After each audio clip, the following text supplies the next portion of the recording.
I went on a cruise with my kids and their spouses.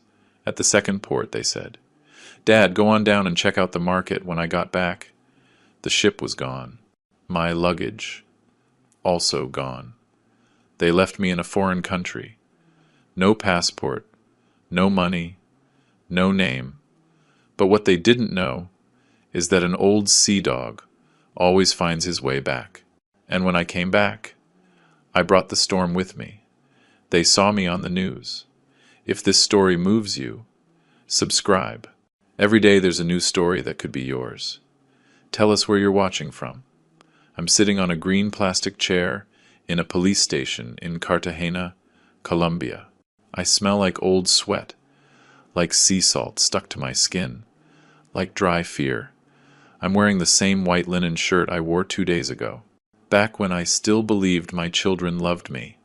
Now it's wrinkled, stained with dirt at the elbows, with a coffee stain on the chest. I don't even remember spilling.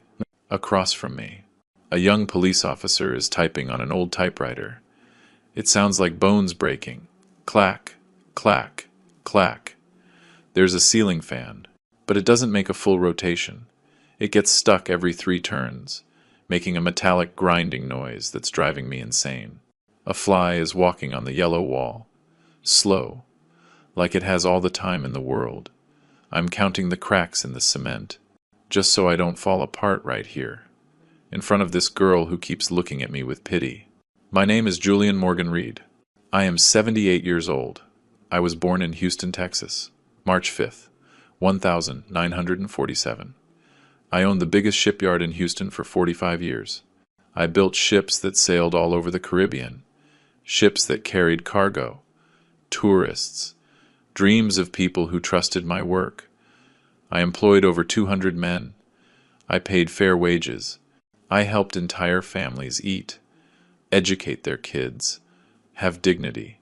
And now I don't even have a damn piece of paper that says who I am.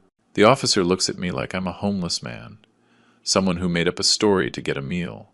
They don't believe me, and the worst part is, I'm starting to wonder myself if any of this is real, or if I'm losing my mind. 2 days ago, on the cruise, my grandson Mason hugged me tight on the ship's deck. He's 12 years old. He's still a kid, but his eyes aren't. He whispered in my ear, so low I could barely hear him, "Grandpa, I don't want you to go to the port tomorrow."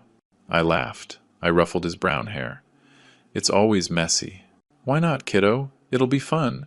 We'll buy some nice things to take home." He looked down, staring at the white sneakers I bought him for his birthday. "Just don't go." He said that, and then ran off. I thought he was just playing, that kids say weird things. Now, sitting in this chair, with the plastic digging into my skin, I understand. He knew. My own grandson knew they were going to leave me, and he couldn't do anything. Or maybe he was scared. What can a 12-year-old boy do against his own parents? The typewriter keeps clacking away.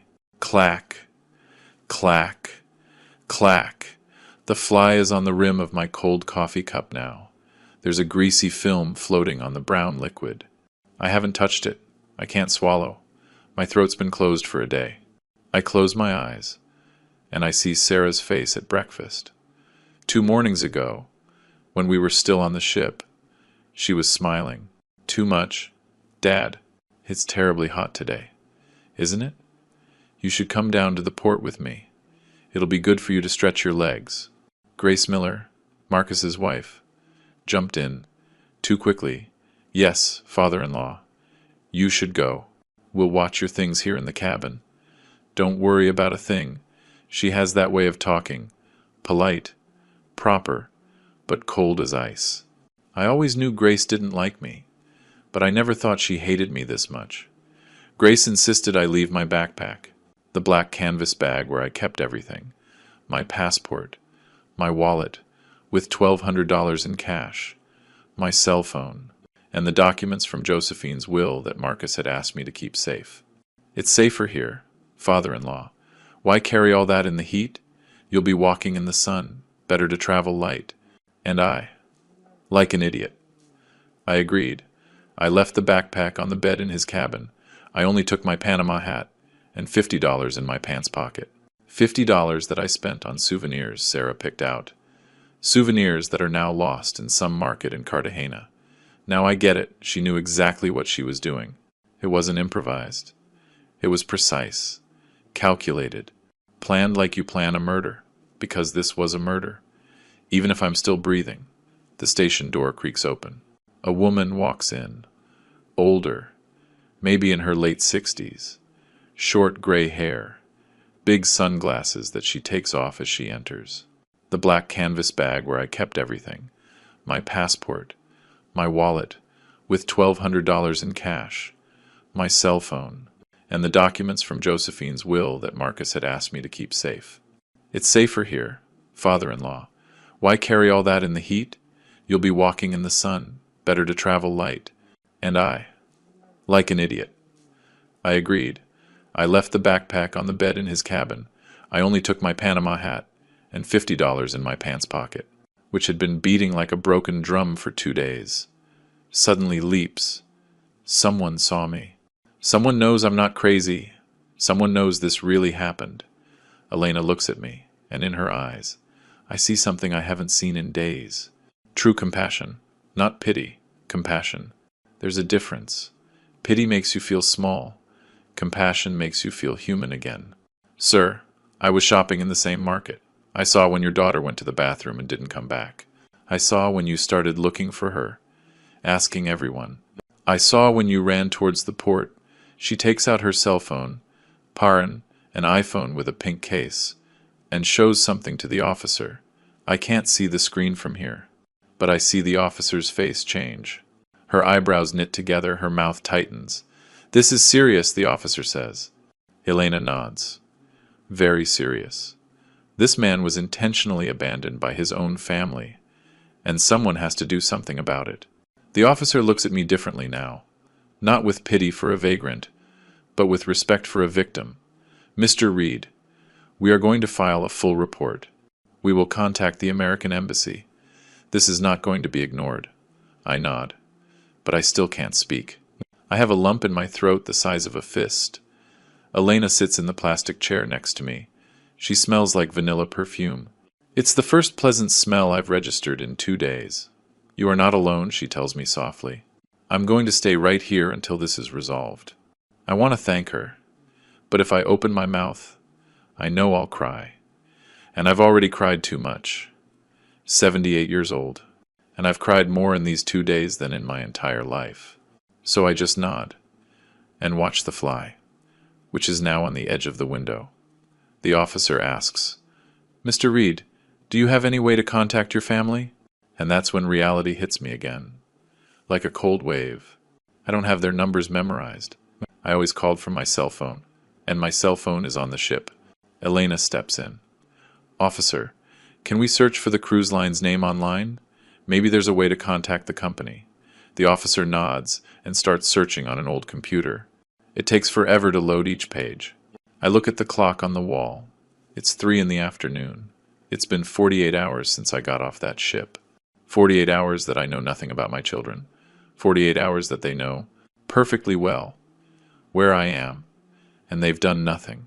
Nothing. Absolutely nothing. Elena takes out her phone again.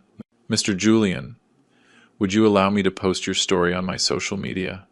I have about 8,000 followers. It's not much, but maybe someone can help. I look at her, not really understanding what social media is. Josephine and I were never into that. We had Facebook, but we never used it. Do whatever you think is necessary, I tell her. My voice sounds hoarse, like it isn't mine. Elena starts typing on her phone. Her fingers fly across the screen. I'm going to post the photos, and I'm going to tell them what I saw. People need to know what they did to you. I nod.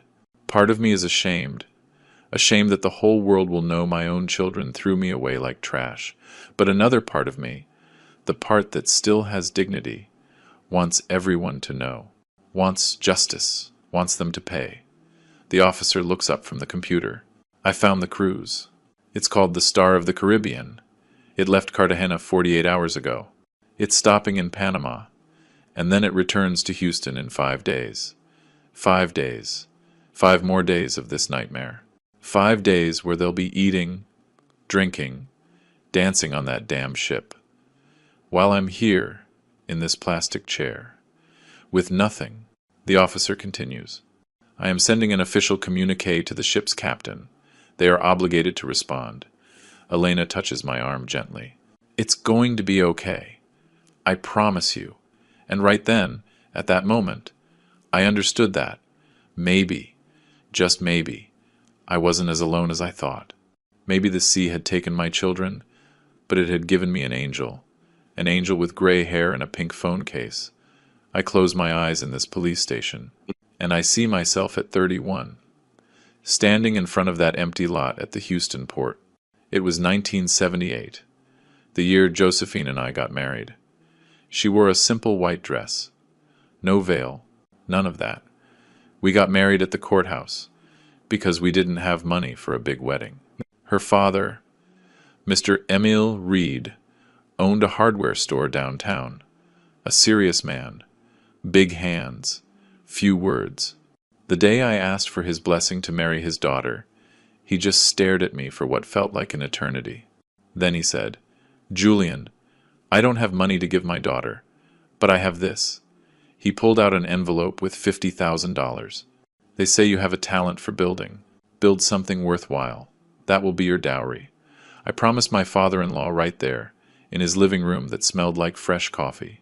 "Mr. Reed, this shipyard will be the pride of Houston." And it was. My God, it was. For 45 years, I hired 5 men at first. They were all like me, young, hungry to work, to get ahead. We started by repairing small fishing boats. Then came the bigger ships. After 3 years, we had 30 employees. After 10, 100. Josephine kept the books in a hardcover ledger. She'd sit in the tiny office we had, with a fan that barely turned, adding up numbers with a pencil, sharpening it every 30 minutes. "Honey, we're doing good," she'd always tell me. And I believed her, because Josephine never lied. Ever. Marcus was born in 1973, 5 years before I opened the shipyard. He was competitive from day one, always needing to be the best at everything. He got straight A's in school, but not because he loved learning. He just couldn't stand another kid being better than him. He played soccer, and he'd get furious if they lost. He'd blame his teammates. Never himself, Josephine would tell me. "Honey, you need to talk to him. He has to learn to lose with dignity." I'd talk to him, but Marcus would just nod and keep doing the same thing. When he turned 22, he graduated with a civil engineering degree. I was proud. I thought he'd work with me at the shipyard. But he said, "Dad, I don't want to fix old boats. I want to build modern buildings." He went to work for a construction firm in New York City. He came back. Less and less. Sarah was born 3 years after Marcus, my princess. That's what I always called her. My princess. She was the only girl. And yes, we spoiled her. Josephine would scold me. "Julian, you're spoiling her rotten." And she was right. I was. But she was so sweet when she was little. She'd hug me and say, "Daddy, when I grow up, I'm going to marry you." I'd laugh. "You can't do that, sweetheart. But you'll find someone who loves you as much as I do." Sarah grew up beautiful, smart, polite. She married an accountant at 24. A good man, or so I thought.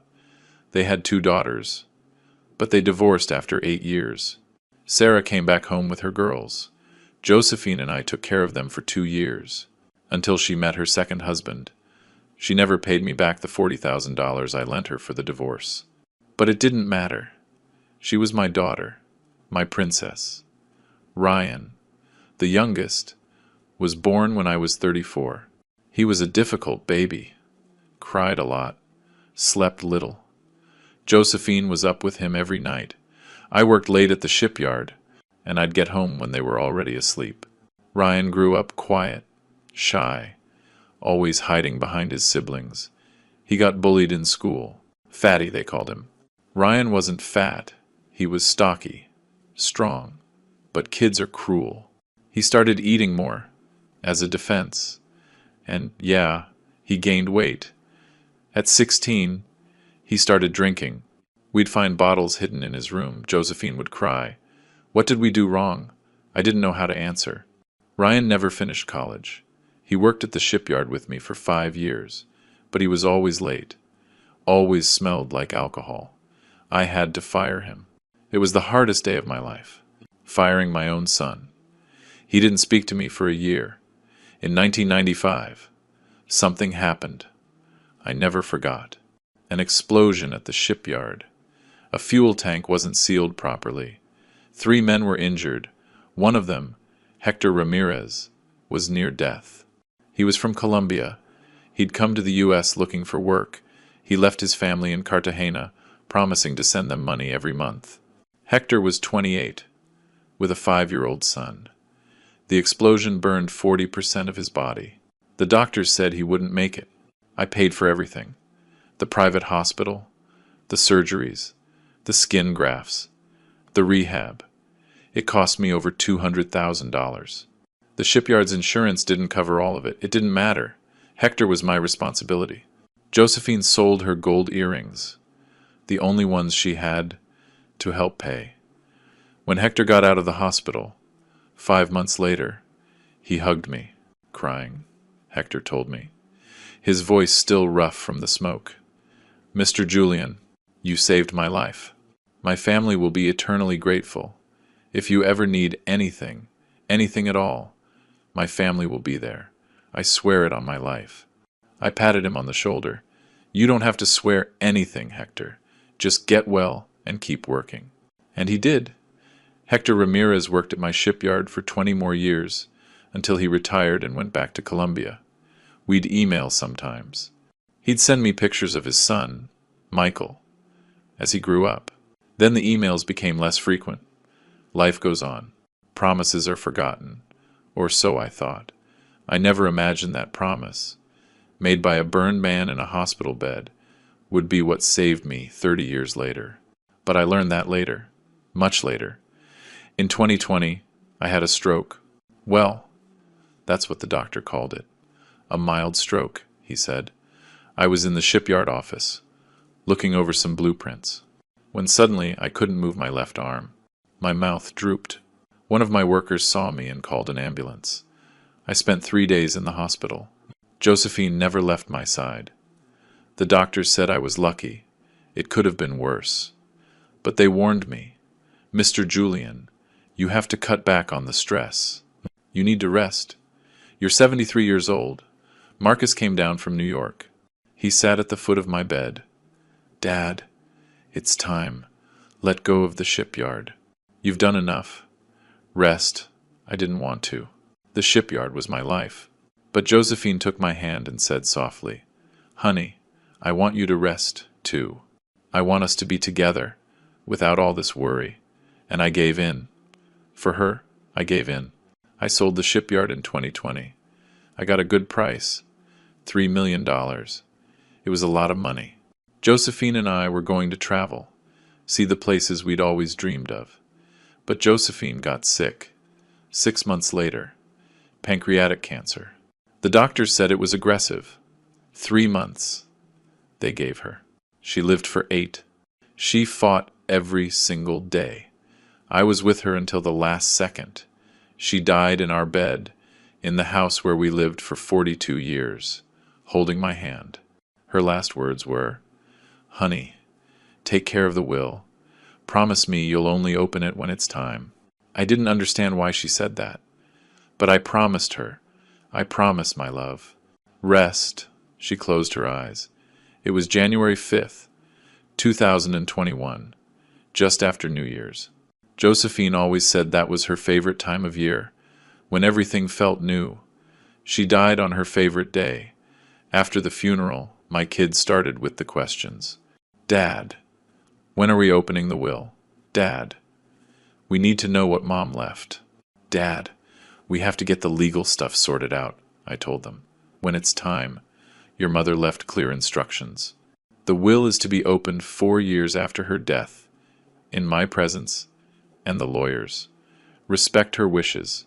Marcus would get angry. That doesn't make any sense. Why 4 years? I didn't know. Josephine never explained, but it was her wish, and I was going to respect it. The months passed, and the calls continued. Always the same questions, always the same pressure. Sarah would cry on the phone. Dad, I need to know if Mom left me anything. I have debts. The girls need things. Ryan barely called, but when he did, he was drunk. That money is ours too. Old man, it's not just yours. Old man. He called me old man, like I was a burden. 6 months ago, I overheard a conversation by accident. It was at Marcus's house. He'd invited me over for dinner. I went to the bathroom, and on my way back, I heard them in the kitchen. Marcus and Grace. Marcus. We owe $3 million, Grace said. Her voice was cold, calculating. If we don't pay in 6 months, we lose everything. The house, the cars, everything, Marcus replied. The will opens in 2 months.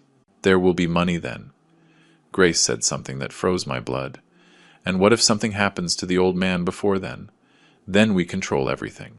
Silence. Then Marcus. Grace. Don't say things like that. But it didn't sound like a reprimand. It sounded like a doubt. I just stood there in the hallway, my heart pounding.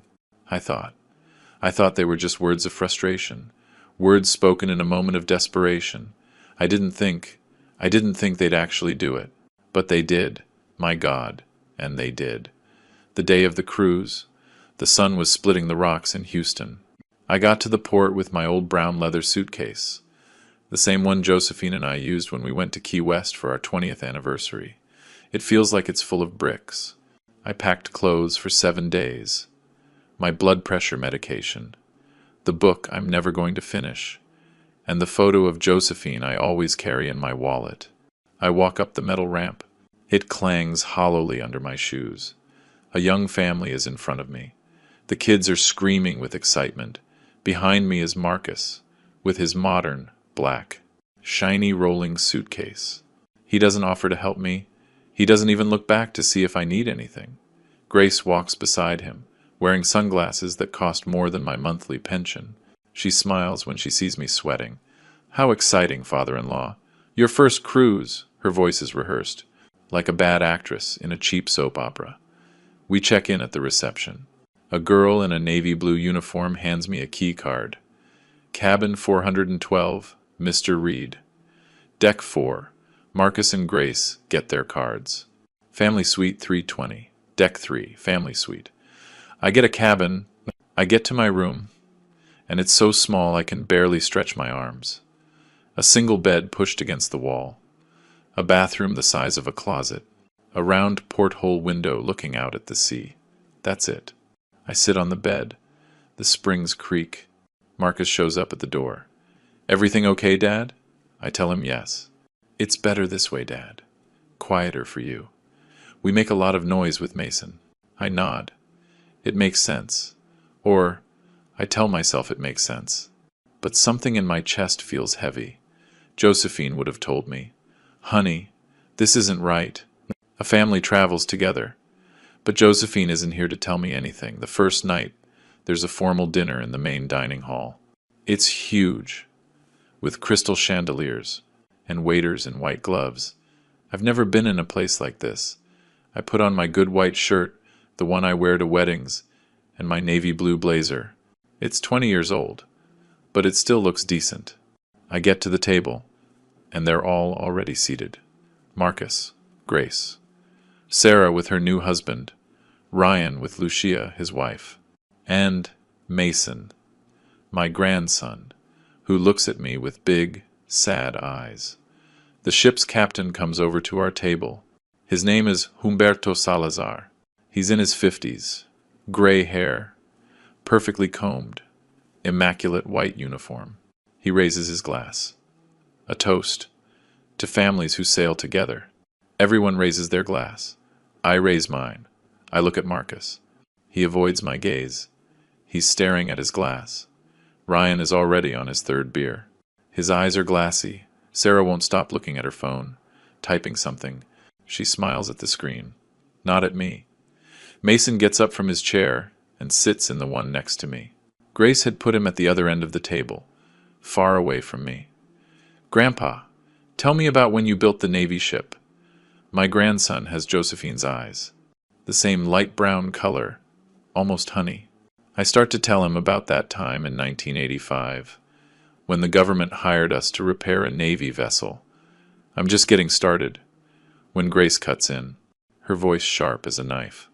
Mason, let your grandfather rest. Come over here. Mason hangs his head. But Mom, I want to listen. Now, Mason. The boy gets up slowly. He squeezes my hand under the table. When he gets back to his chair, I see his eyes are full of tears. Something is wrong here, very wrong, but I still don't know what it is. I'm an old fool who can't see what's right in front of him. At a table across the dining room, there's a woman, alone. She must be in her late 60s. Short gray hair, an elegant green dress. She's eating slowly, looking around, like she's studying people. Her eyes stop on our table. She watches us, carefully. Then I see her write something down in a small notebook she has next to her plate. It's strange. Why would she be watching us? I don't think much of it. After dinner, when I'm leaving the dining room, she's leaving at the same time. We walk down the same hallway. She gives me a polite smile. Good evening, ma'am. Her voice is Colombian, soft. I see she's wearing a wedding ring on her left hand, but she's walking alone. A widow, I think. Like me. She goes her way. I go mine. I don't know it then, but that woman, Elena Vasquez, is the one who will save my life in a few days. Life is strange like that. It puts angels in your path, and you don't even recognize them until it's almost too late. The second night, after dinner, Marcus knocks on my cabin door. It's 10 o'clock. I just got out of the shower. I'm wearing my old blue-striped pajamas. Dad, if you got a minute? Of course I have a minute. I have all the minutes in the world for my children. I always have. He comes in, closes the door. He's holding a manila envelope. Dad, can you keep these documents in your cabin? They're from Mom's will. I brought them because the lawyer asked me to review them before the official opening. He pulls out some papers. They look official, with stamps, signatures. It's safer with you, Dad. You're the most careful one of all of us. I feel honored. My son trusts me. I tell him yes. Sure. Put them wherever. Marcus opens the small closet. He puts the envelope inside my black backpack. Thanks, Dad. I knew I could count on you. He hugs me. He smells like expensive cologne when he leaves. I'm left with a strange feeling. I don't know if it's happiness, because my son needs me, or unease, because something doesn't add up. What I don't see, what I can't see from inside my small, blind cabin is what happens out in the hallway. Marcus walks out my door. Grace is waiting for him, leaning against the wall, arms crossed. He gives her a thumbs up. It's done, she smiles. It's not a happy smile. It's a smile of satisfaction, like a chess player who just put a piece in the perfect spot. Then she makes a gesture with her fingers. Like, okay, check, done. Ryan comes stumbling down the hall, a beer in his hand. He sees the scene. He stops. Grace motions for him to come closer. Ryan shuffles over, dragging his feet. Did you do it? Grace asks. Marcus nods. Ryan looks uncomfortable. He shifts his weight from one foot to the other. I don't know if this is right. Grace looks at him with contempt. It's too late for doubts. You're either with us or you're against us. Ryan takes a swig of his beer. He doesn't say anything else. His silence is a yes. At 3 a.m, someone knocks on my door. Tap, tap, tap. Soft. Like they don't want to wake anyone else. I get up, confused, half asleep. I open it. It's Mason. He's wearing his superhero pajamas. He's barefoot. His eyes are red from crying. Mason?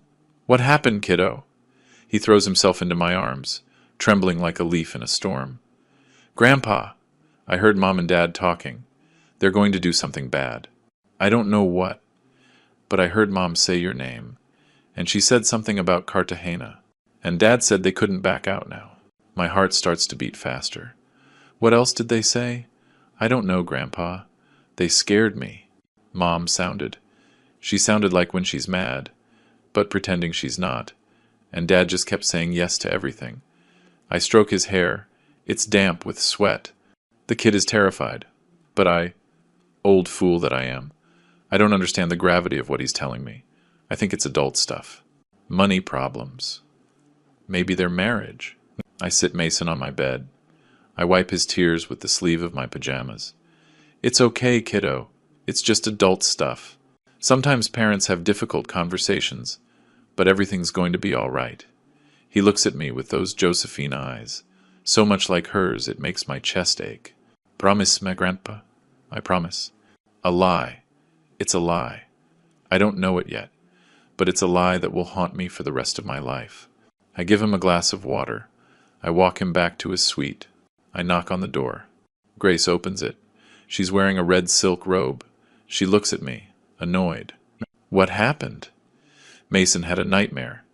He came to my room. She yanks the boy inside. Mason, I told you not to bother your grandfather. He's no bother, Grace. That's what I'm here for. She closes the door in my face without a thank you. I can hear her scolding Mason inside. I go back to my cabin. I can't sleep for the rest of the night. Something is wrong, but I'm an old fool. An old fool who still believes that family is sacred. The second day dawns. The ship arrives in Cartagena at 8 in the morning. From my round porthole, I can see the port, the green mountains in the background, the clean blue sky. It's beautiful. I go down to the dining room for breakfast. Everyone is already there. Sarah is more dressed up than usual. She's wearing a white flowered dress, big sunglasses, even though we're inside. I sit down. I order coffee and toast. The air is tense, like before a storm. Sarah takes a sip of her orange juice, wipes her lips with a napkin. Dad, it's really hot in Cartagena today, isn't it? They say it's going to be like 93 degrees. I nod. Yes, it's hot. She smiles. Too much. You should come down to the artisan market with me. Come with me. It'll be good for you to stretch your legs. I want to buy some nice things for Mom. For Mom, she said. For Mom. Josephine has been gone for 4 years, and Sarah says she wants to buy things for her. It's a low blow. She knows I can't deny her anything when she mentions her mother. My chest tightens when Sarah says, For Mom. That phrase disarms me. It leaves me defenseless. Josephine adored handmade crafts. The colors. The things made by hand. Whenever we traveled, we'd come back with bags full of embroidered tablecloths, clay figures, things we never needed, but that she loved to have. To remember we were here, she'd say. I look at Sarah. She's smiling. A sweet smile. My princess's smile. All right, honey. Let's go. Grace jumps in. Quickly. Perfect. We'll just rest on the ship. You go and have a good time, father-in-law. Marcus nods. Yeah, Dad. Enjoy yourself. You deserve it. Ryan says nothing. He stares at his plate. Mason looks at me with those sad eyes again. I stand up, leaving my coffee half finished. When she said, For Mom, something in my chest squeezed shut. A small voice inside me was screaming, Don't go. Don't go. Don't go. But I ignored it. I went anyway. For her. For my Josephine. That was my mistake. The mistake that almost cost me my life. It's 9:47 in the morning when Sarah and I get off the ship. I know, because I look at my watch. An old Casio with digital numbers. A gift from Josephine 15 years ago. It still works perfectly. The heat hits me in the face like a slap. 90 degrees, Sarah said. Feels hotter. The air smells like a strange mix.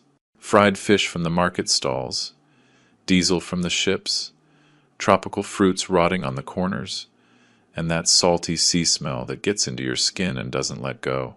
I'm wearing my white linen shirt, the one that wrinkles as soon as you put it on, but it's cool. My Panama hat to protect me from the sun, jeans, and comfortable brown shoes. Sarah is wearing huge sunglasses that cover half her face, a white dress with pink flowers, high-heeled sandals that click on the pavement. We walk towards the artisan market. She's in front. I'm behind, trying to keep up. We get to the market at 9:52. I know because I look at my watch again. It's a habit I've had since my shipyard days. Always needed to know the exact time.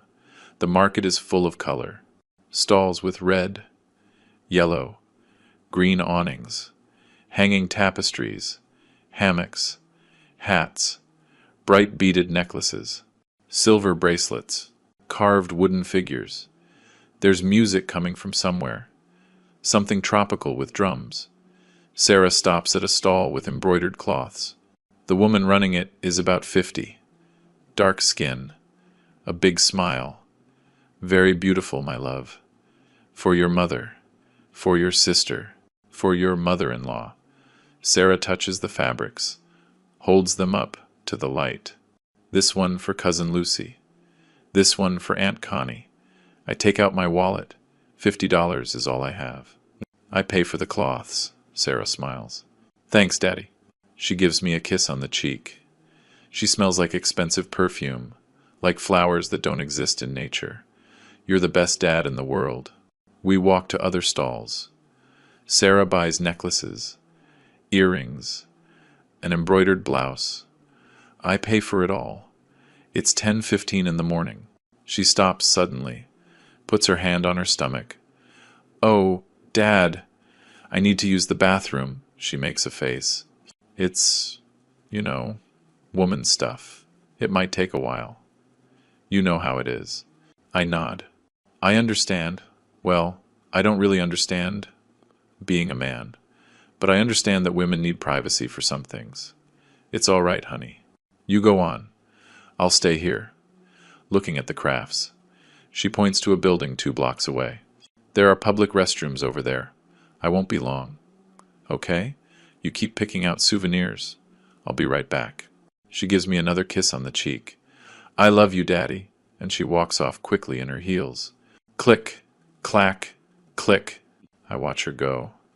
Her white dress flutters in the breeze. She looks pretty. My daughter. She looks like she did when she was 20, and she was my princess. I donkeys know this will be the last time I see her as my daughter. The last time, before she becomes a stranger. I stay, looking at some wooden figures. There's one that's a small ship, handmade, with nice details. It reminds me of my shipyard. I'm haggling over the price with the vendor, when an older woman walks up. It's the lady from the cruise ship dining room, the one who was alone. Elena, I think her name is. Though I don't know if she told me her name or if I made it up. She's buying an embroidered tablecloth with birds on it. She sees me and smiles. Good morning, sir. Enjoying the stop? Yes, ma'am, with my daughter. I look around, but I don't see Sarah. Elena buys her tablecloth. She stays at the same stall, looking at other things. I buy the little wooden ship. The vendor wraps it in newspaper. It's 10:17 in the morning. Sarah said she'd be right back. Right back is 10-15 minutes. Max. I wait. The sun is beating down on the pavement. I feel sweat running down my back, under my linen shirt. I take off my hat. I wipe my forehead with a handkerchief. 10:35. Sarah's not back. I start checking my watch every 2 minutes. 10:37. 10:39. 10:42. It's been 20 minutes. Maybe the line for the bathroom is long. Maybe she felt sick. Women have those issues. Stomach problems. Things a man doesn't understand. I try to stay calm. I walk around the nearby stalls, looking for her. White dress with flowers. Should be easy to spot. But I don't see her. I ask a woman selling hats. Excuse me. Have you seen a lady in a white dress? About 50. Brown hair. The woman shakes her head. No, sir. A lot of people pass through here. I ask another vendor. Same answer. My heart starts to beat a little faster. It's not panic yet, just worry. Maybe Sarah got lost. Maybe she's looking for me. I go back to the spot where we separated. I wait there, like a statue, so she can find me when she comes back. 10:50. 50 minutes. This isn't normal anymore. I walk towards the public restrooms she pointed at. I find the building. It's an old concrete building, painted a dirty white. There's a line. Tourists. Local women with market bags. I go up to a lady who's waiting. Excuse me, could you do me a favor? I'm looking for my daughter. She went into the bathroom about an hour ago. Have you seen a lady in a white dress? The woman looks confused. An hour ago? No, sir. I've been here 20 minutes, and I haven't seen anyone in a white dress. I ask her for another favor. Could you please check if she's inside? I'm worried. The woman is kind. She goes into the bathroom. She comes out a minute later. There's no one in a white dress in there, sir. Just two young girls fixing their hair. Something cold runs through my body, like ice water in my veins. Are you sure? Positive, sir. Do you want me to ask if anyone saw her? Please. She goes back in. Comes back out. Nobody saw her. 11:05 in the morning. The first real wave of panic hits me. My daughter has disappeared. She's in a city she doesn't know. In a foreign country. What if something happened to her? What if someone took her? Cartagena is beautiful, but it's dangerous too. Everyone knows that. I start walking faster, checking every stall, asking every person I see. Have you seen a lady in a white dress, brown hair, about 50, big sunglasses? No one has seen her. It's like she vanished into thin air. I go back to the bathroom area. I check the nearby streets. Nothing. My heart is pounding now, like a war drum. Boom, boom, boom. So loud I can feel the pulse in my temples. I start to sweat more, and not just from the heat. Cold sweat, the sweat of fear. I think, what if she's sick, lying somewhere? What if she fainted? I have to find her.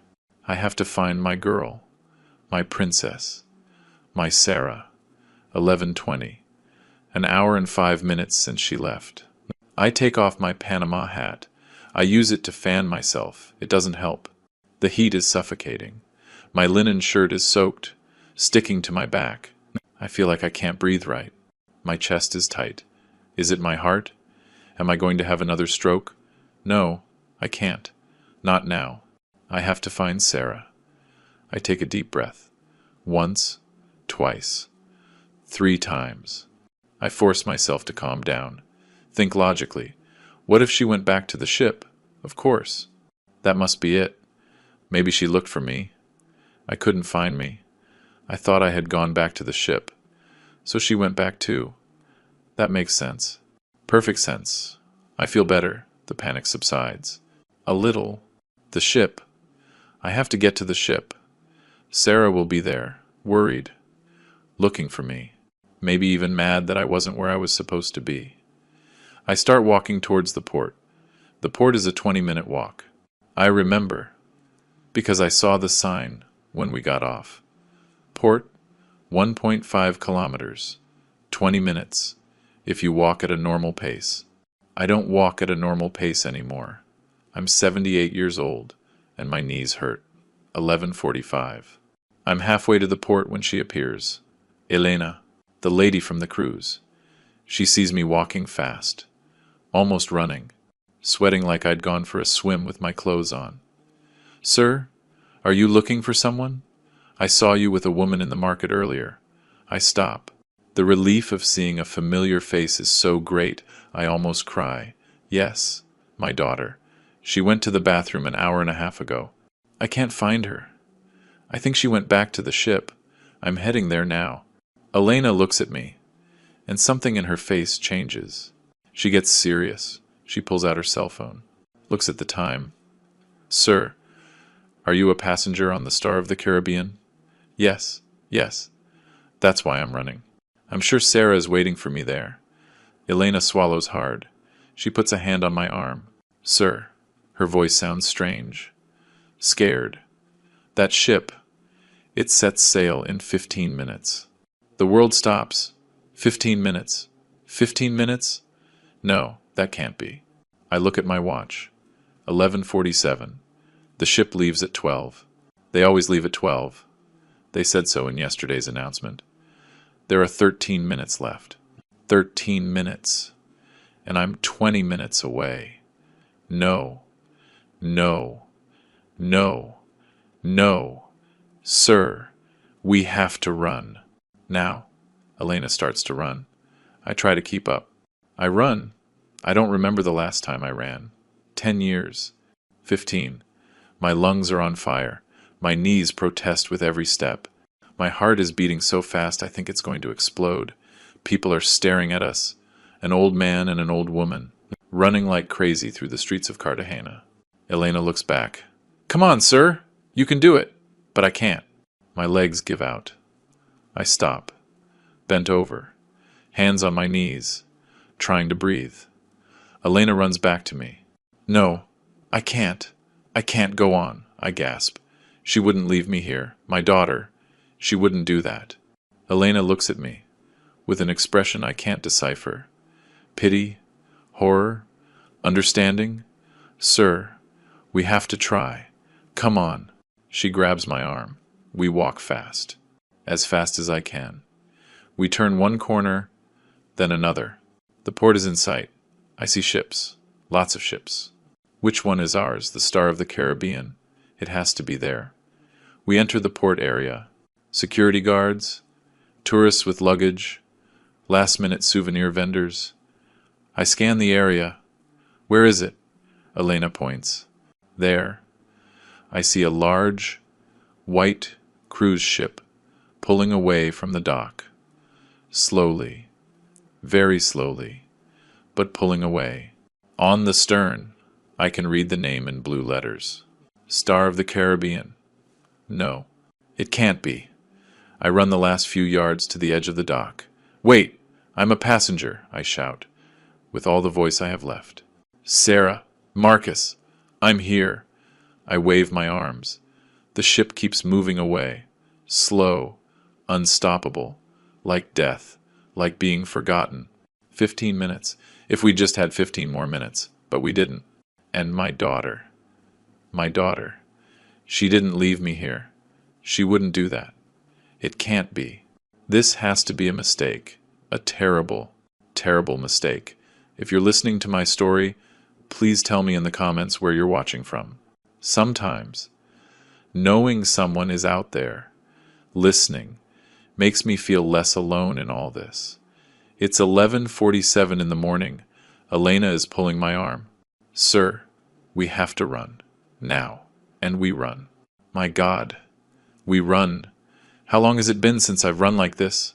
My knees protest, creaking like old wood. My lungs burn, like I've swallowed fire. Every breath is a knife in my chest. 78 years old. I'm 78 years old, and I'm running through the streets of Cartagena like the devil himself is chasing me. Maybe he is.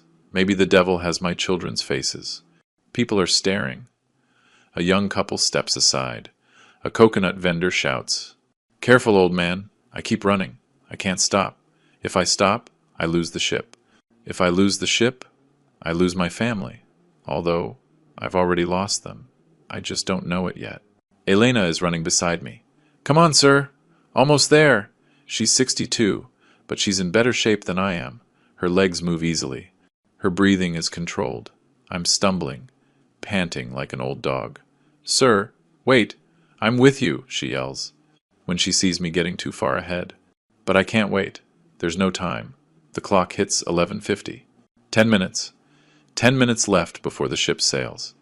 10 minutes, and we're 15 minutes away. The math doesn't add up, but math has never stopped a desperate father. I keep running. My Panama hat falls off. I don't stop to pick it up.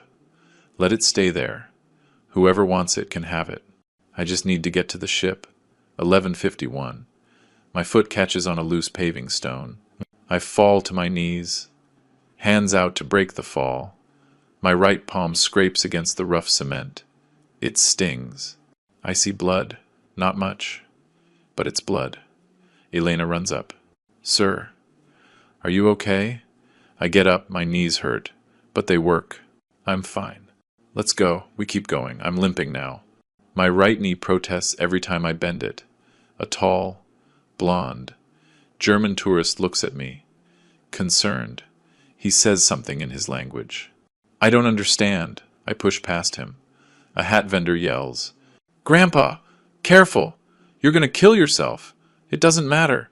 I'd rather die running than be left here, alone, abandoned, like a dog on the side of the road. 11:53. I have to stop. I have to. My legs won't respond. I bend over, hands on my knees, trying to force air into lungs that don't want it.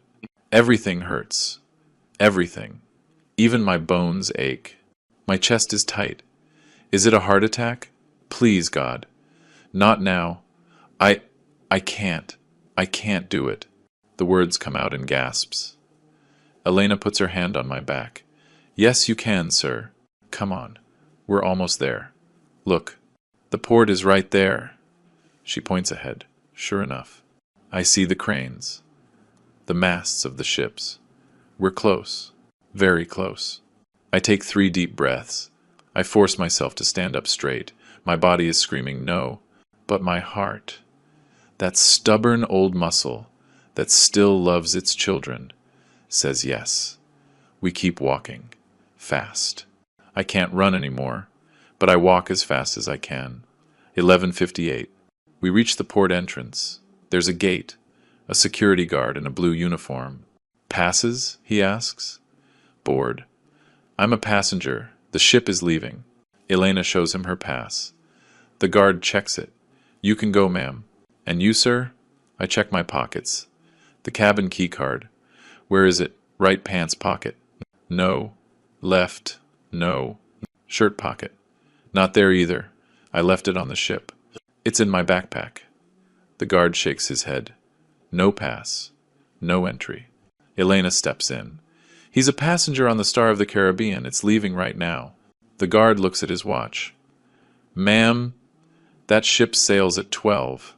It's 2 minutes to 12. Boarding is closed. But he's right here. No pass. No entry. Elena looks at me. She makes a decision. Come on. She pulls me. We slip past the side, through an opening in the fence. 12:01. We're running down the pier. There are several ships docked. Which one is ours? They all look the same. White. Huge. Like floating buildings. Which one is it? Elena asks. I scan the ships. The Star of the Caribbean. Where's the name? There, on the stern of one, further down. Blue letters. Star of the Caribbean. There. That's it. But something is wrong. The ship isn't at the dock. There's water between us and the ship. 10 feet. 20 feet. The ship is pulling away. Slowly, but pulling away. We run towards it. My lungs can't take any more. But I run. We get to the edge of the pier, just as the ship is 30 feet out. A port worker is coiling up the ropes. Sir, I'm a passenger.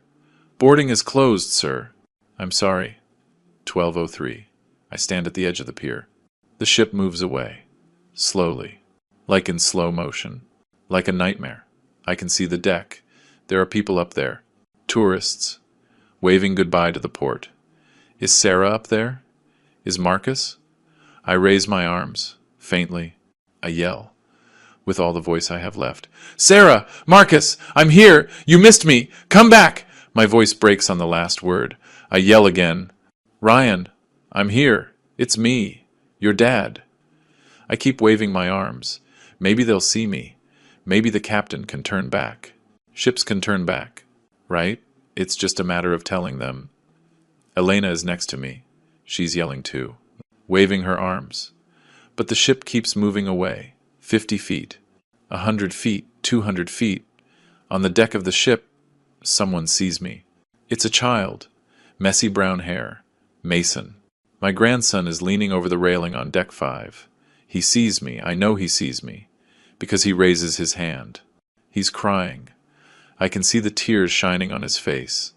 Even from here, he raises his hand, like he's saying goodbye, or asking for forgiveness.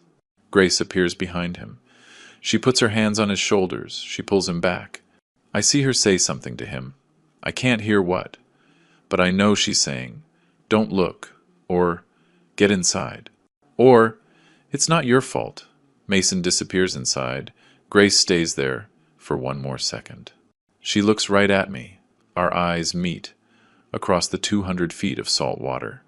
She doesn't raise her hand. She doesn't make a gesture. She just looks at me. Then she turns around and goes inside. Just like that. Like it was nothing. Somewhere on that ship, on the bridge, Captain Humberto Salazar is standing at the controls. He has binoculars in his hand. He's looking at the pier, at me. He sees me. I know he sees me. I see his hand move towards the radio. His hand is shaking. It stops. Someone says something to him. It's a younger officer, pointing at a screen. The captain lowers his hand, puts the binoculars away. He gives an order. The ship speeds up, just a little. It's not moving slowly anymore. Now it's moving with purpose, with intent. The captain saw me. The captain knows. But he does nothing. He doesn't give the order to turn back. He doesn't send a boat. He does nothing. Absolutely nothing. And I understand this wasn't a misunderstanding. This was a decision. My legs won't hold me anymore. I collapse. I fall to my knees on the hot concrete of the pier. Elena tries to catch me, but I'm too heavy. I fall anyway. My knees hit hard. I don't feel the pain. All I feel is a huge, empty hole in my chest. Like someone ripped my heart out with their bare hands. The ship is 300 feet away now. 500. It gets smaller. A white speck against the blue of the sea. It's gone, sir. It's gone.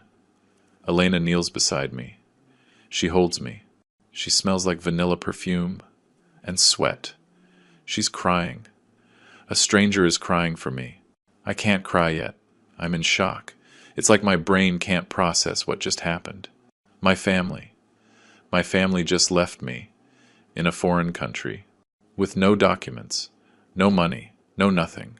Then I remember my cell phone. I can call them. I can explain that I didn't make it to the ship. They'll understand. They'll talk to the captain. They'll fix this. I put my hand in my right pants pocket. Empty. Left pocket. Empty. Back pockets. Empty. I check for my wallet. It's not there either. But I had my wallet. I had the $50 left over. I check my shirt pocket. Nothing. Everything is in my backpack. In the cabin. On the ship that's sailing away. My passport. My money. My cell phone. My ID. Everything. All I have are the pants and the shirt I'm wearing, and the dried blood on my right hand, and an old woman on the ground, crying with me. And right there, with the taste of bile in my mouth, and my heart shattered into a million pieces, I understood. She just looks at me. Then she turns around and goes inside. Just like that. Like it was nothing. Somewhere on that ship, on the bridge, Captain Humberto Salazar is standing at the controls. He has binoculars in his hand. He's looking at the pier, at me. He sees me. I know he sees me. I see his hand move towards the radio. His hand is shaking. It stops. Someone says something to him. It's a younger officer, pointing at a screen. The captain lowers his hand. This wasn't a mistake. It was a plan. And I was the idiot who walked right into it. Like a lamb to the slaughter. 12:15 in the afternoon. I'm sitting in a Port Authority office that smells like old paper and burnt coffee. I'm shaking. I don't know if it's from shock or if I'm cold. Despite the heat, a heavy man with a mustache and a short-sleeved shirt looks at me from behind a desk piled high with folders. He has a tired face, a world-weary face. He types on his old computer. The keys clack loudly. Clack, clack, clack. just like in the police station, 2 days ago. Or was it 2 hours ago? I don't know. Time doesn't mean anything anymore. Reed, Morgan. He types, pauses. He furrows his brow. Types some more. Doesn't show up, sir. My heart skips a beat. What do you mean, doesn't show up? There's no Julian Morgan Reed registered as a passenger on the Star of the Caribbean. I shake my head. That's impossible. Like he's seen too many weird things. All right, sir. Tell me what happened. My voice comes out raspy. I'm Julian Morgan Reed, passenger on the Star of the Caribbean, cabin 412. I went ashore with my daughter. She went to the bathroom and never came back. When I got to the pier, the ship had already sailed. I need you to contact them. My family is on board. They have my things, my documents. The man looks bored. He's heard 1,000 stories from clueless tourists. Marcus Reed is traveling with his wife, Grace Reed, and his son, Mason Reed. 3 passengers, no one else. The words hit me like stones. 3 passengers. I'm the 4th. Or, I should be. That can't be right. I was traveling with them. We ate meals together. I slept 2 nights on that ship. The bureaucrat looks at me with an expression that says he's heard this all before. Sir, maybe you were in a different cabin. Did you check your key card? Silence. A heavy silence that crushes my chest. What about me? My voice sounds small, like a lost child's. Where am I in the system? The man checks the screen again. He scrolls. Up, down. You are not registered, sir. I'm sorry. Not registered. The words echo in my head. I'm not registered. As if I never existed. As if the 2 nights I spent in that tiny, damn cabin were a dream. As if the dinners with my children were all in my head. Elena puts her hand on top of mine on the desk. That can't be. There has to be a system error. These old computers, they fail sometimes. The bureaucrat looks offended. The computer is working perfectly, ma'am, Elena insists. I saw him. I saw this man on the ship. We had breakfast at tables near each other. I saw him with his children. The bureaucrat shrugs. Then maybe he was a passenger in a different cabin and got confused. My blood boils. I am not confused. I slept in 412. My backpack is in there. My passport. My cell phone. Everything. Do you have any proof of payment? A receipt? A confirmation email? I think, of course. The receipt. Yes. I paid for part of the trip. My children invited me, but I insisted on paying my share. I transferred $5,000 to my son, Marcus, a month ago, to cover my ticket and expenses. The bureaucrat raises his eyebrows. Do you have proof of that transfer? I instinctively reach for my pocket. Then I remember. Empty. Everything is empty. It's on my cell phone. The confirmation was a text. I saved it. But my cell phone is on the ship, in my backpack, in the cabin you're now telling me isn't mine. The bureaucrat closes his eyes for a moment, as if praying for patience. Sir, without documents, without proof of payment, without any registration in the system, there is nothing I can legally do. You are not a passenger on that ship. I feel sick. A wave rises from my stomach to my throat. I stand up, stumbling. I look for a bathroom. There isn't one. I see a trash can in the corner. I vomit into it. Water and bile. I haven't eaten anything since breakfast. Elena holds me. She wipes my mouth with a tissue from her purse. It's okay, sir. It's okay. I sit back down in the chair. I'm shaking harder now. Elena turns to the bureaucrat. Please, can you show me the full passenger list? Maybe there's a mistake in the cabin number. Maybe he's registered in another room. The man sighs. But he agrees. He prints out a sheet of paper. It's 3 pages long. Elena scans it. Her eyes move over every name. She runs her finger down the list. I watch her, hopeful. She's going to find me. She has to find me. Page 1, nothing. Page 2, nothing. Page 3, nothing. Elena looks up. Her eyes are full of horror. He's not here. I grab the papers from her. I read them myself. I look for Reed. There's Marcus, Grace, Mason. But Julian? There is no Julian. I read it again, and again, and again, as if staring at it longer will magically make my name appear. The bureaucrat clears his throat. Sir, according to this system, you were never on that ship. Never. I was never there. The words don't make sense, but at the same time, they make all the sense in the world. They erased me. My own son erased me from the registry. When? How?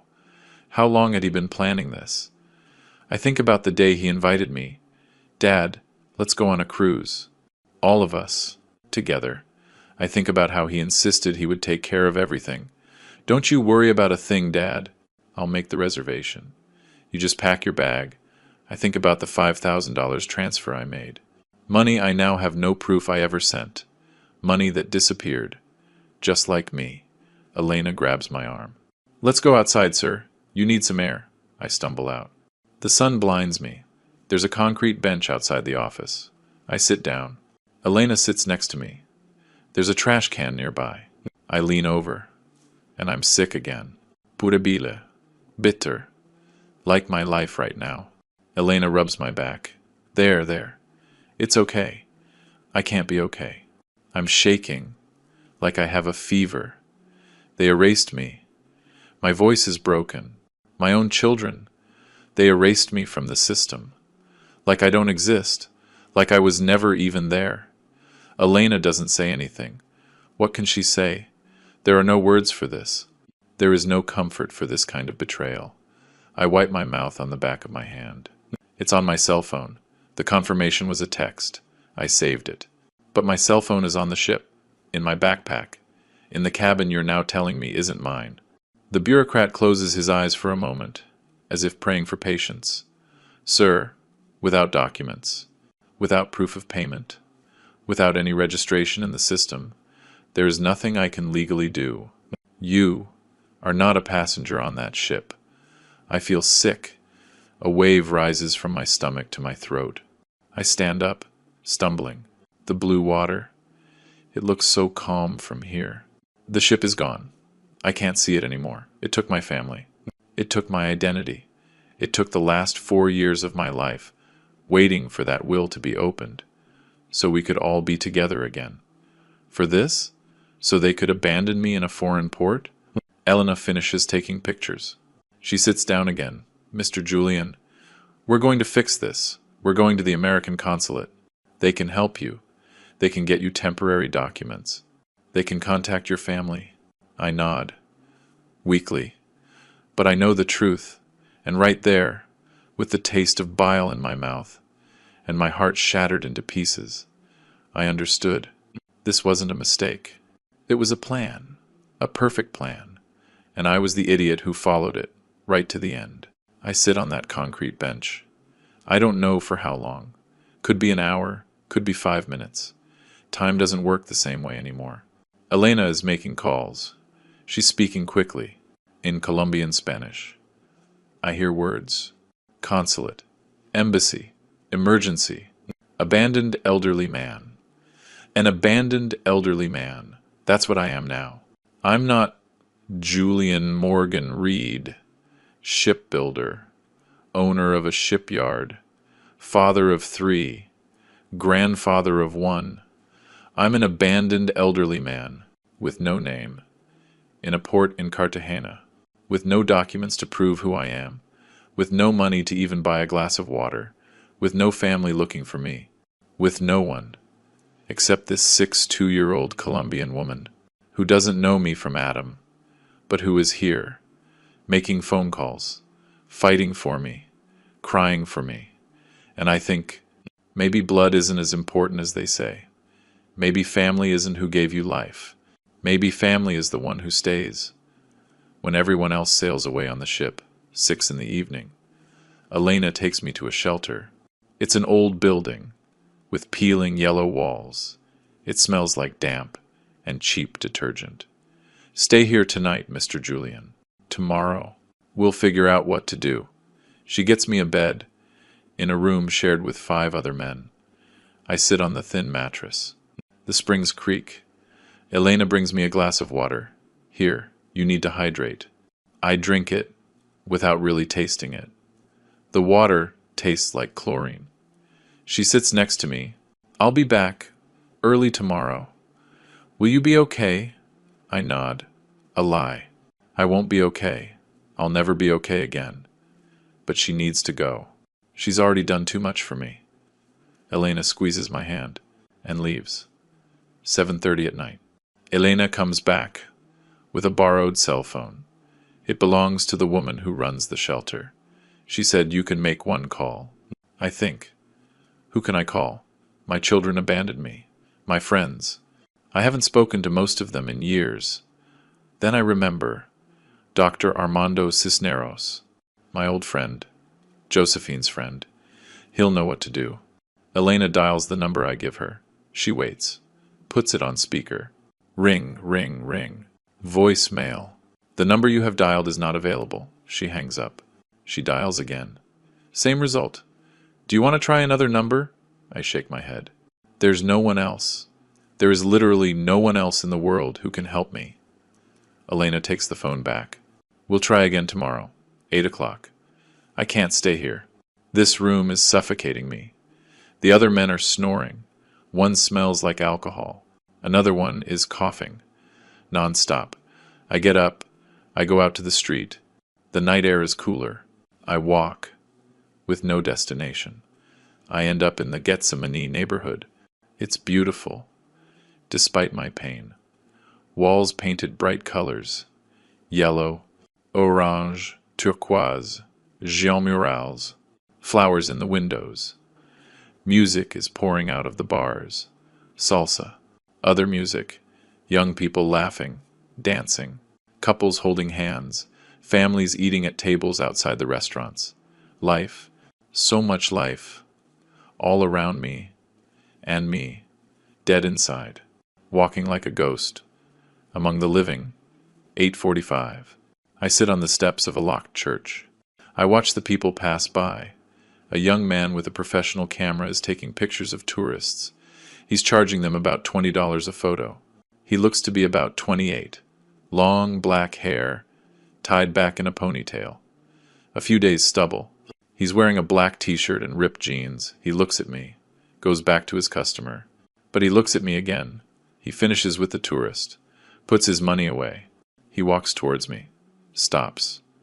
About 10 feet away, he's staring at me. Mr. Julian? His voice is shaking. I look up. Do you know me? The young man gets closer. Are you? Julian Reed? From Houston? My heart beats faster. Yes, I am. Who are you? The young man kneels in front of me. His eyes are full of tears. I'm Michael Ramirez. My father worked at your shipyard. You saved his life. The world stops. Ramirez. Hector Ramirez. The man from the explosion. Hector? I whisper. Michael nods. Yes, sir. Hector Ramirez was my dad. He uses the past tense. Was. Michael wipes his eyes. He passed away 2 years ago. Cancer. But until his last day, he talked about you. He'd say, Michael, if you ever see Mr. Julian, you pay the debt. Our family owes him everything. I start to cry. I can't help it. Michael hugs me, right there, on the steps of that church. I cry, in the arms of a stranger, who is the son of my dead friend. Michael sits next to me. He takes out his phone, shows me pictures. This is my dad. Do you remember him? I see Hector, older, gray hair, but smiling. I was 5 when the explosion happened. I don't remember much, but Dad told me the story all the time. How you ran into the fire, how you carried him out, how you paid for the whole hospital, how Mom and I ate because of you, while Dad couldn't work. Michael scrolls through more photos. Hector at the shipyard, Hector with his family. He always talked about you. He said, you were the noblest man he ever knew, that we owed you our lives. I break down again. Your dad was a good man, a great man. Michael looks at me. really looks at me. He sees my dirty clothes, my scraped hands, my swollen eyes. Mr. Julian, what are you doing here? In Cartagena? Alone? And right there. I just fall apart. I tell him everything. The cruise, the invitation, the abandonment, the ship leaving, my name erased from the system, my lost documents, my family, who left me like I was trash. Michael listens, in silence. His face changes. First confusion, then shock, then rage, a rage so strong. His hands are shaking. Your own children, I nod. My own children. Michael stands up. He paces in circles. No, no, no, no, this is not going to stand. This cannot be happening. He stops, looks at me. Mr. Julian, will you let me take your picture? I hesitate. Pictures? What for? Michael kneels again. I'm going to post this on my social media. I have a lot of followers. I'm a photographer. My work gets shared a lot. The world has to know what they did to you. There has to be justice. I shake my head. I don't want to cause trouble. They're still my children. Michael grips my shoulders. Mr. Julian, they abandoned you. They erased you. They left you with nothing. That's not love. That's cruelty. He's right. I know he is. But they're my sons, my daughter. For 78 years, I was taught that family is sacred. How do you break that? Michael insists. Mr. Julian, you gave my family a father. Please, let me give you justice. I nod, weakly. Do what you think is right. Michael raises his camera. Don't pose. Just be you. He takes the pictures. Me, sitting on the steps. My scraped hands, my dirty shirt, my 7-8-year-old face that looks 90. My lost gaze. Click, click, click. Michael checks the photos on his camera. Perfect. These photos, they'll say more than 1,000 words. He puts his camera away. He helps me up. Come on, Mr. Julian. I'm taking you somewhere better than that shelter. I have a friend who owns a small hotel. I'll explain. You'll stay there. I don't have money for. I'm paying. For my dad. For you. For what's right. Michael takes me to a small, clean hotel. He talks to the owner, explains the situation. The owner nods. Understanding. Of course. No problem. They give me a small, clean room with a private bathroom. Michael buys me food from a nearby restaurant. Soup and bread. Eat, Mr. Julian. Tomorrow, this is all going to change. I promise you. I eat. The soup is hot, comforting. The first decent meal I've had in 2 days. Michael says good night. I'm going to post the photos right now. I'll be back to see you first thing in the morning. He leaves. I'm alone in the room. I take a shower. The hot water makes me cry again. I lie down on the bed. It's comfortable. Too comfortable. For a man who deserves nothing. I close my eyes. I didn't know that photo, that image of me, sitting on those steps, dirty, lost, broken. It was going to change everything. It was going to be my salvation and their condemnation. I don't sleep that night. I stare at the ceiling. I count the water stains, 27. I think about Josephine, what she would say if she knew. Honey, don't cry. Get up, fight. She was always stronger than me. I think about Mason, crying on the deck of the ship, my grandson, who knew and couldn't do anything. I think about the captain, who saw me and did nothing. I think about Grace, giving the okay sign in the hallway, all of it planned, all of it calculated, and me, the old fool, believing my children loved me, believing that blood was thicker than water. I was wrong. Money always wins. Always. Outside.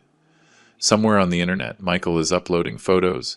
He's writing my story. He's lighting a fuse. that's about to blow up in my children's faces. Day 2. 8 in the morning. I wake up to a knock on the door. It's Michael.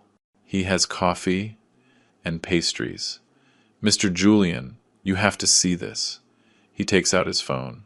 He shows me the picture of me on the steps. There's a long caption. I read it. This man's name is Julian Reed. Yesterday. His children abandoned him in Cartagena. He is 78 years old. He built ships his entire life. He saved my father. And now, he's alone. No documents. No money. No nothing. Share this. The world needs to know. Justice for Julian. I look at the numbers underneath. 3,000 shares. 1,000 comments. I posted it 6 hours ago, Michael says. This is just the beginning.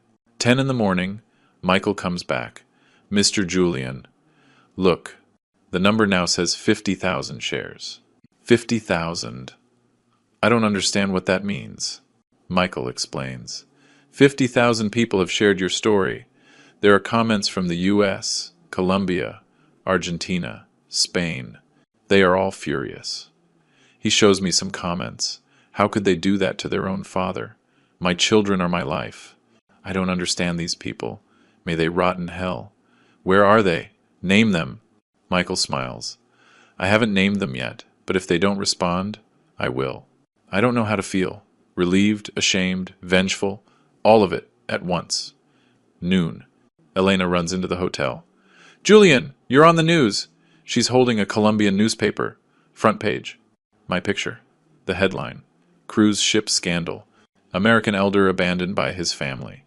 I read the article. It tells the whole story. The abandonment. The system, with no record of my name. Elena, as the witness. Michael, as the photographer who exposed it. The article ends. Colombian and American authorities are investigating. The Star of the Caribbean cruise line has not issued a statement. Elena hugs me. You're not alone anymore. The whole country is with you. I look at the picture in the paper. I look so old, so tired, so broken, but not invisible anymore. Now, the world sees me. 2 in the afternoon. A TV crew arrives at the hotel. A local news affiliate. They want to interview Elena. She agrees. They put makeup on her. Quickly. Set up lights. A camera. Can you tell us exactly what you saw? Elena takes a deep breath. I saw everything. I saw when the daughter, supposedly, went to the bathroom. I saw when Mr. Reed looked for her, desperate.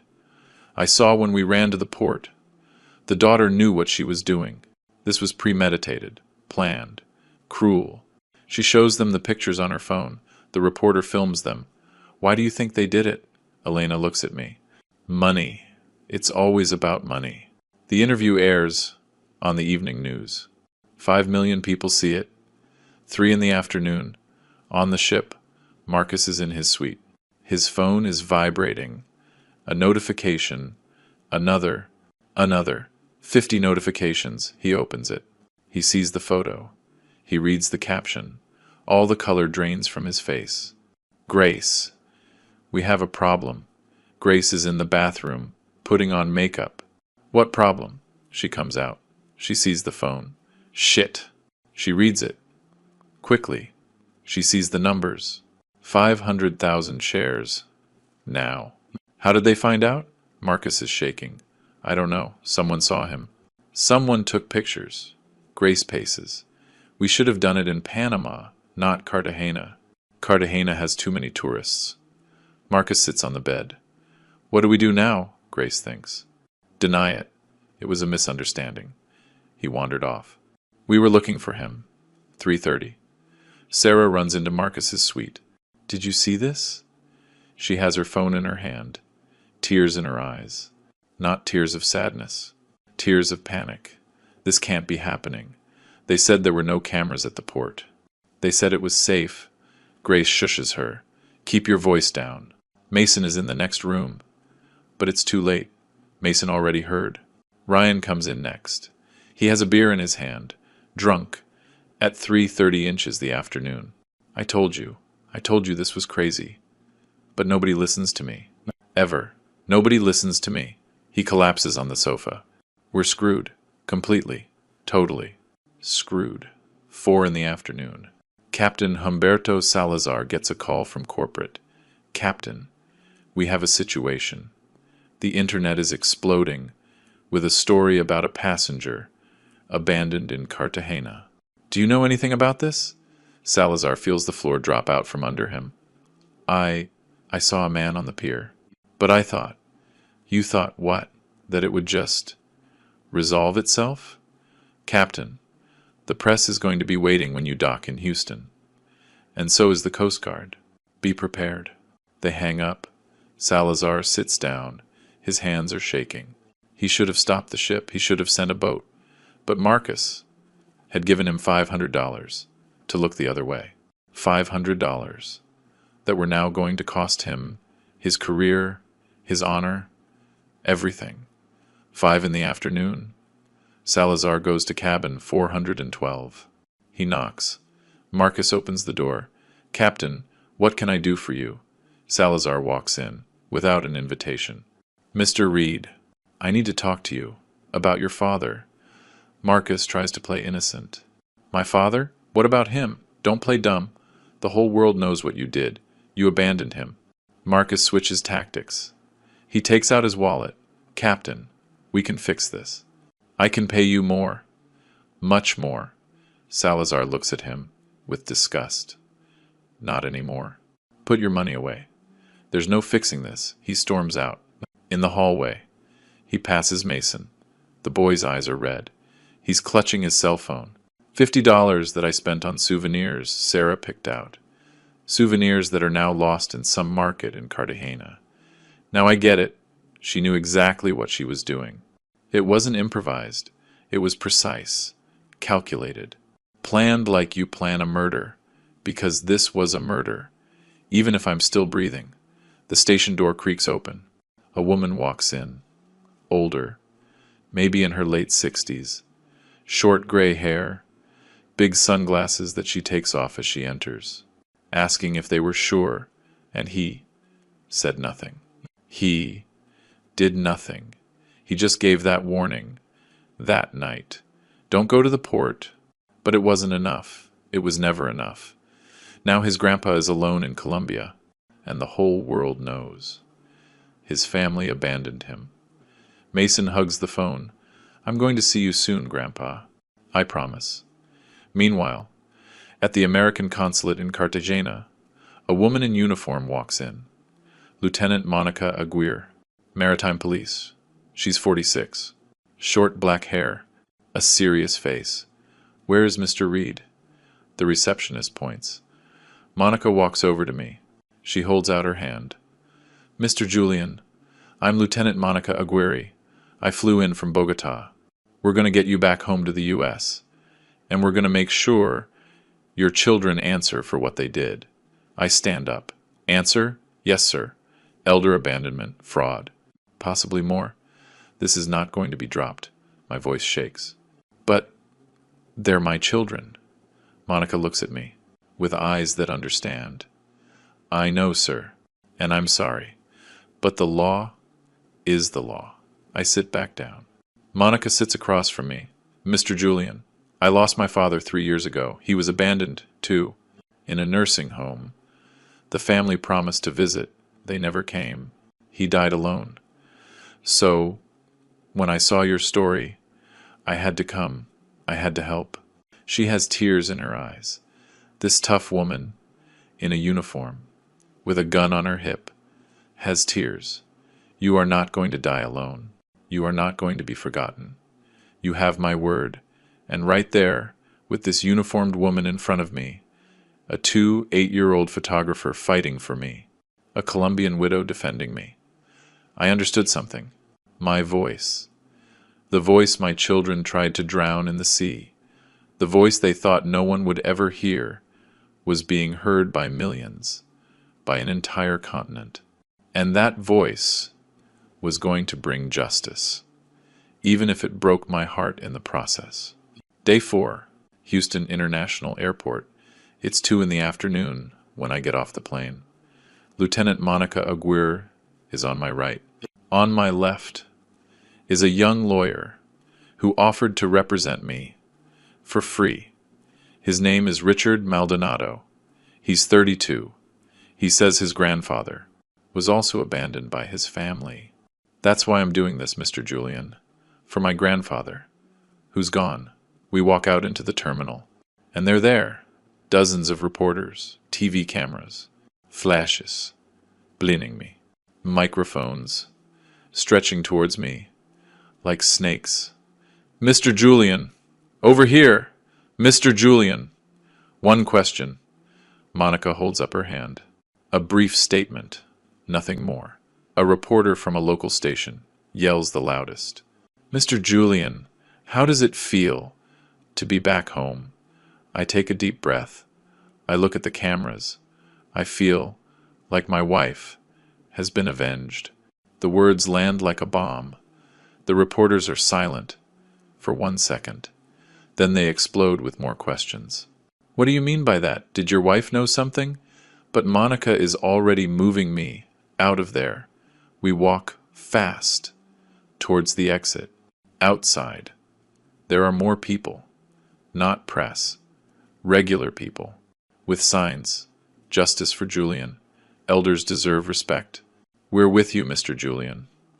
An older woman comes up, crying. My son abandoned me too. Mr. Julian, thank you for speaking, for all of us. She hugs me. She smells like soap and tears. I don't know what to say. I just pat her on the back. We get into an official SUV. Monica drives. We're going straight to the port. The ship docks at 4. I look at the clock. 2 hours. In 2 hours, I see my children. I don't know if I'm ready. I'll never be ready. 4 in the afternoon. The port of Houston, the Star of the Caribbean, is docking. It's huge from here. White, imposing, like a monster, returning after swallowing my life. There's more press, more police, a crowd of onlookers. The ship finishes docking. They lower the ramp.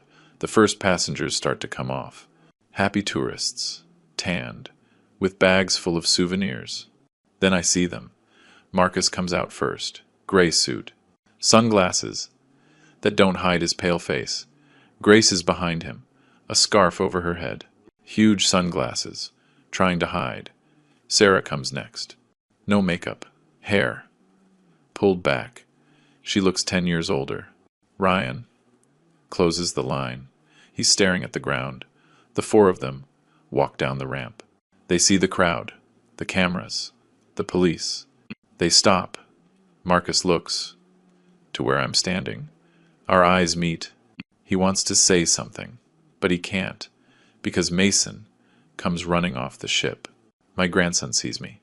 He yells, "Grandpa!" He runs down the ramp. Grace tries to grab him. "Mason, no! Stay here!" But the boy is fast. He dodges her hand. He runs towards me. Marcus yells, "Mason, get back here!" He doesn't go back. He reaches me. He throws himself into my arms. He's heavier than I remember. He almost knocks me over. But I hold him. I hold him tight. He smells like kids' shampoo and tears. "I'm sorry, Grandpa. I'm sorry. I'm sorry. I'm sorry." He's sobbing into my shoulder. His whole little body is shaking. I knew, I heard them, and I didn't do anything. I couldn't do anything. I stroke his hair. It's soft, like when he was a baby. It's not your fault, kiddo. It was never your fault. The cameras are filming us. The flashes are exploding. But I don't care. I have my grandson in my arms. And that's the only thing that matters right now. The only good thing left of my family. Mason clings to me. I'm not going with them. I don't want to go with them. It's okay. We'll figure it out. I look up. My children are 30 feet away, standing there like statues. Marcus has his hands in his pockets. Sarah is dabbing her eyes with a tissue. Ryan is staring at his shoes. Grace has her arms crossed. None of them come closer. None of them say anything. The cameras are on them. A reporter shouts, "Why did you do it?" Another, "Don't you have anything to say?" Marcus finally moves. He walks towards me, slowly, like he's walking to his own execution. He stops, 6 feet away. "Dad." His voice is shaking. "Dad, I didn't. It was a misunderstanding." "We." I hold up my free hand. The other is holding Mason. "No. One word. Dry. Final. Don't say anything. I don't want to hear anything ever again." Marcus opens his mouth, closes it. His shoulders slump. Lieutenant Monica walks up to my children. "Mr. Reed, Mrs. Reed, Mr. Ryan Reed, you need to come with us to the station. There's an open investigation into elder abandonment and fraud." Sarah steps back. "Fraud? We didn't. Mr. Julian paid $5,000 for his ticket. You erased him from the system. That constitutes fraud." Monica takes out a pair of handcuffs. She doesn't use them yet. But the message is clear. Ryan slumps onto a suitcase. "I knew it. I knew this was going to happen." Grace suddenly explodes. She screams, "He's fine! Look! He's here! He's alive! Nothing happened to him!" "It's not a crime. If there's no victim," Monica looks at her coldly, "there was intent. That's enough to proceed. Let's go." 2 police officers step forward. Marcus, Sarah, and Ryan walk towards them. They don't resist. Grace keeps screaming, "This is harassment! We're going to sue! We have rights!" An officer takes her by the arm. "Ma'am, calm down. No one is under arrest. Yet, you're just coming for questioning." They lead them to the patrol cars. Mason buries his face in my chest. He doesn't want to see. I don't want to see either. But I have to. I have to watch them, take my children away, the babies I held, the kids I taught to ride a bike, the young adults I helped through college. They get into the patrol cars. The sirens are off, but the silence is louder than any siren. The crowd applauds. Some people yell, "Justice! Make them pay!" I don't applaud. I don't yell. I just hold Mason, and I feel my heart breaking in two, because they are still my children. Even after they destroyed me, they are still my children. Suddenly, a familiar voice. "Julian!" I turn. Dr. Armando Cisneros is walking towards me. He's 81, hair completely white, a cane in his hand, but his eyes are the same, the eyes of my oldest friend. "Armando!" I hug him with one arm. The other is still holding Mason. "I tried to call you from Colombia. You didn't answer. I know, I was in the hospital. Another knee surgery. But as soon as I got out and saw the news, I came right here." He reaches into his coat pocket. He pulls out a yellowed envelope, old, sealed, with red wax. "Julian, Josephine gave this to me 4 years ago, the day before she died. My heart stops. She told me, 'Armando, if something happens to Julian, if my children do what I think they're going to do, you give him this. Only if that happens.' I thought she was delirious from the medication, but I kept it, and now," he holds the envelope out to me, "now is the time." I take the envelope. My hand is shaking. The wax is unbroken. No one has opened this in 4 years. Mason looks up. "What is it, Grandpa?" "It's a letter from your grandmother." I break the seal. I pull out a folded sheet of paper, good stationery, with Josephine's monogram in the corner, her perfect cursive handwriting. I read it in silence first. The words hit me like waves. Then I read it out loud, so everyone can hear. The cameras push in closer. My love, if you are reading this, it's because our children did what I was afraid of. I know them better than you think. I know what they are capable of. I saw how they treated me in my last months. The impatience, the questions about the money, the looks. That's why I changed the will 2 weeks before I died. Everything goes to you. The house, the savings, the investments, everything. And if anything happens to you, if they succeed in hurting you, everything goes to charity. They get nothing, not $1. Forgive them, if you can, my love. I couldn't, but you were always a better person than me. I love you. I always loved you. Take care of Mason. He is the only one who is pure. Your Josephine. I finish reading. There's complete silence. Even the reporters are quiet. I look at the paper. Tears are falling on the ink, but they don't blur the words. Josephine knew, my wife knew, 4 years ago, that my children would try something like this. That's why the sealed will. That's why the 4-year wait. To protect me, to give them time, to show who they really were. And they did. My God, they did. I fold the letter carefully. I put it in my shirt pocket, close to my heart. Armando puts his hand on my shoulder. She loved you. To the end, Julian. And beyond. I nod. I can't speak. My throat is closed. Mason hugs me tighter. Grandma was really smart. I smile through the tears. Yes, kiddo, your grandma was the smartest one of all of us. And right there, with that letter in my hands, with my dead wife's handwriting, protecting me from the grave, I understood. She took care of me even after she was gone. She protected me when I couldn't protect myself. My Josephine, my eternal Josephine.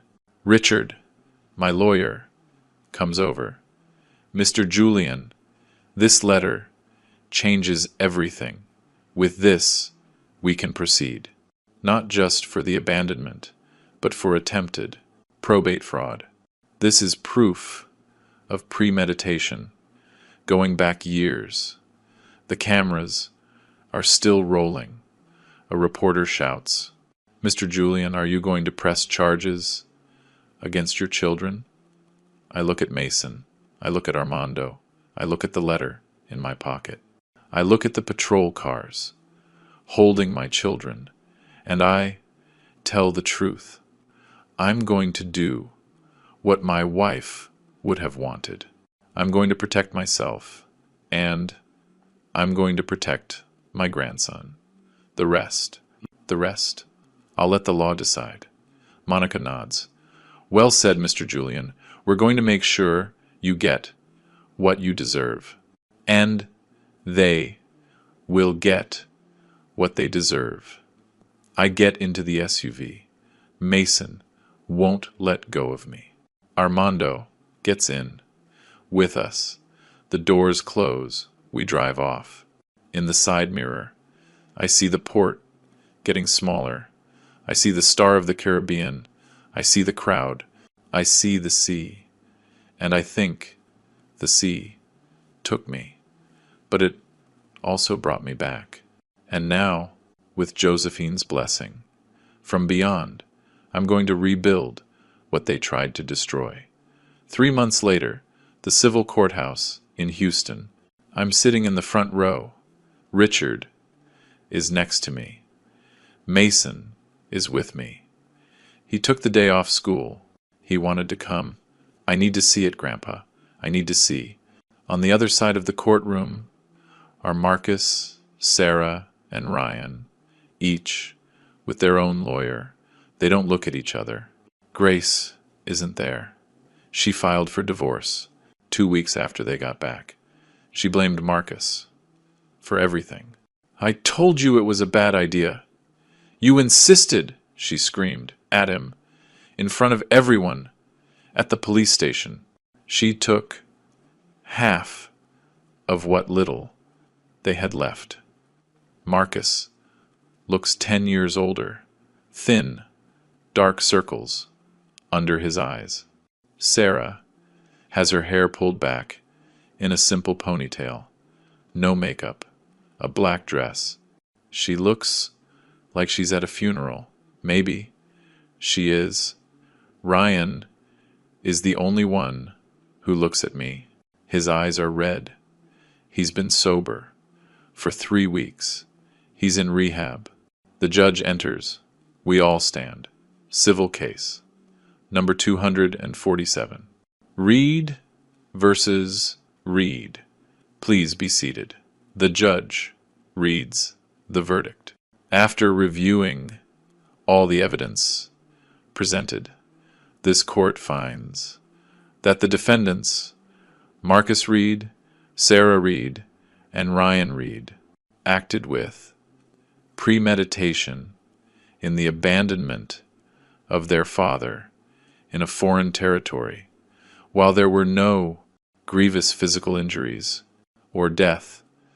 There was considerable moral, psychological, and emotional damage. She pauses.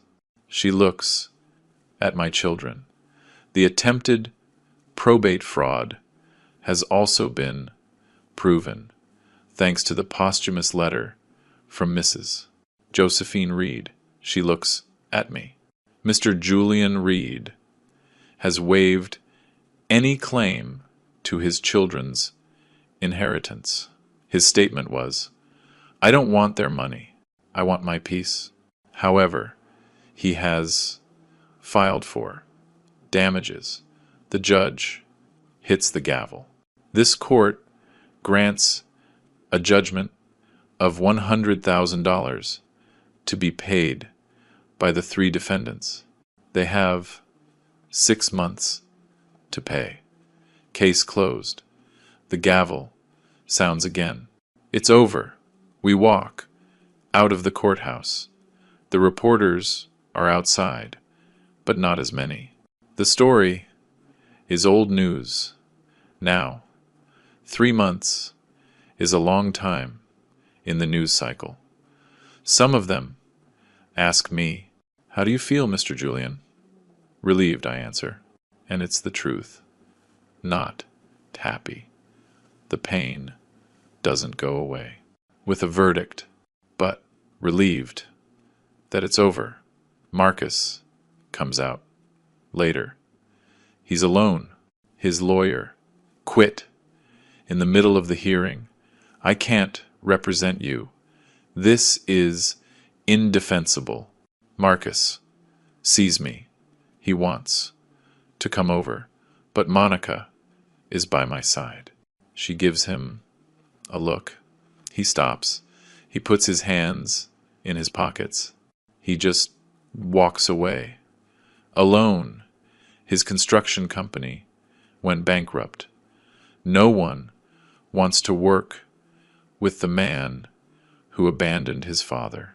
He lost his house, his car, his wife, his friends, everything. He lives in a small apartment. Now, alone, working, whatever job he can find. And I don't feel happy about that, just sad, because he's still my son, my firstborn, and watching him fall, it hurts, even though he's the one who pushed me. Sarah didn't fare much better. She had a nervous breakdown 2 weeks after the cruise. Social media destroyed her, the daughter who abandoned her father.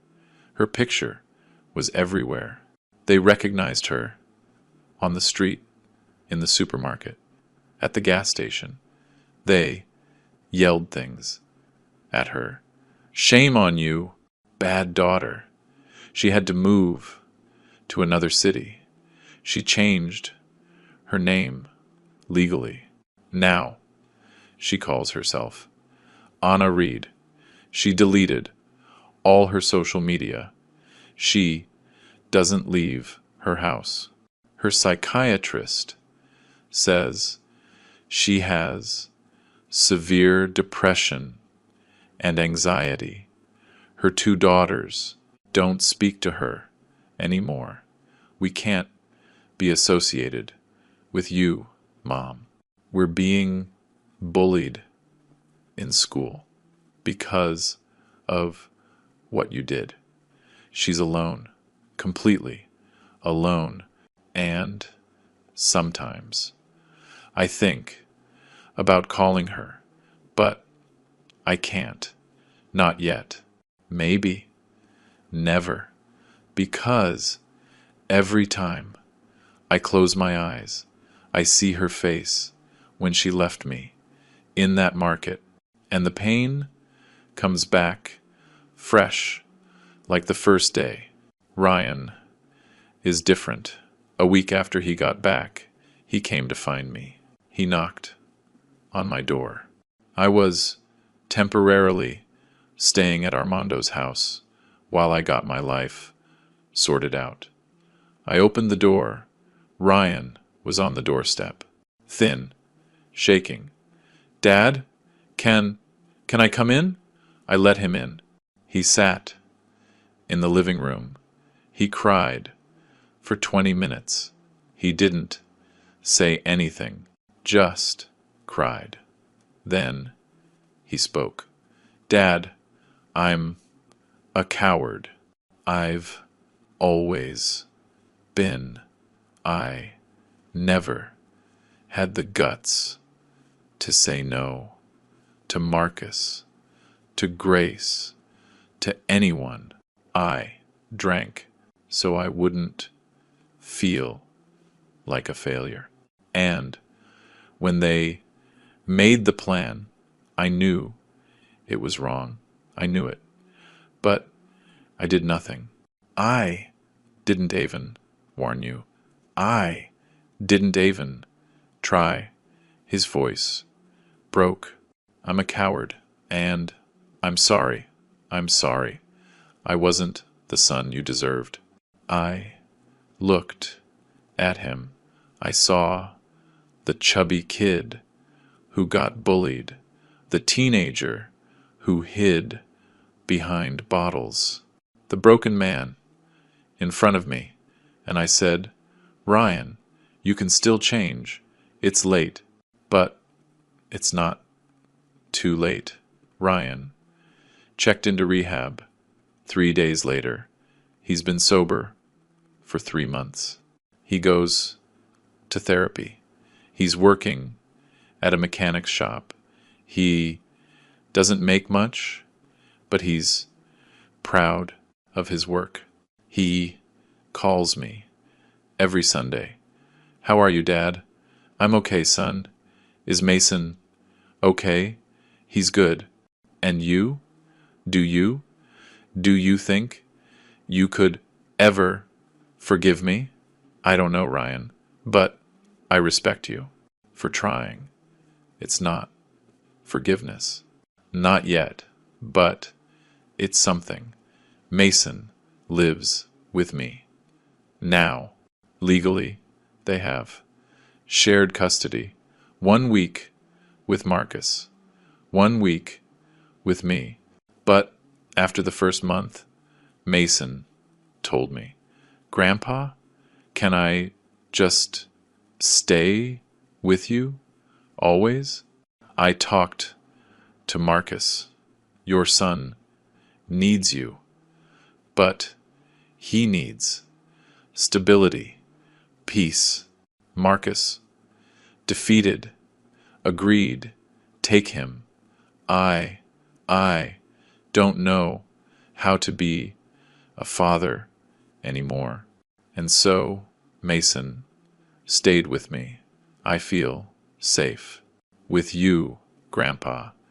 Those words are worth more than all the money in the world. Captain Humberto Salazar paid his price. 2. The cruise line's investigation proved that he saw my abandonment and did nothing worse. They found the $500 deposit Marcus had made, bribery, and gross negligence. They fired him. 30 years of his career gone. A month later, he showed up at my door. Mr. Julian, I know I have no right, but please forgive me. I looked at him. I saw a broken man, like I had been. Captain, I'm not the one you need to ask for forgiveness.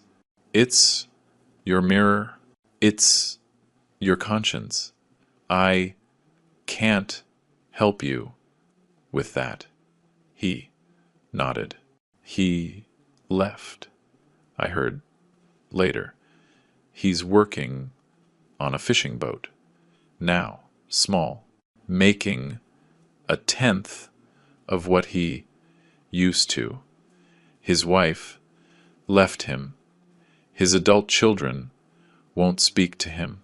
The sea took everything from him, just like it almost took everything from me. But I was lucky. I had people who helped me. He didn't. Elena, my Colombian angel, ended up moving to Houston. I have nothing left in Colombia. My husband is gone. My children are in the States. Why not start over here? She bought a small house 3 blocks from mine. Every Sunday we have lunch together. She cooks. She makes a home-cooked meal that reminds me life still has flavor. We're 2 survivors. Julian, she tells me, the sea tried to drown us, but here we are.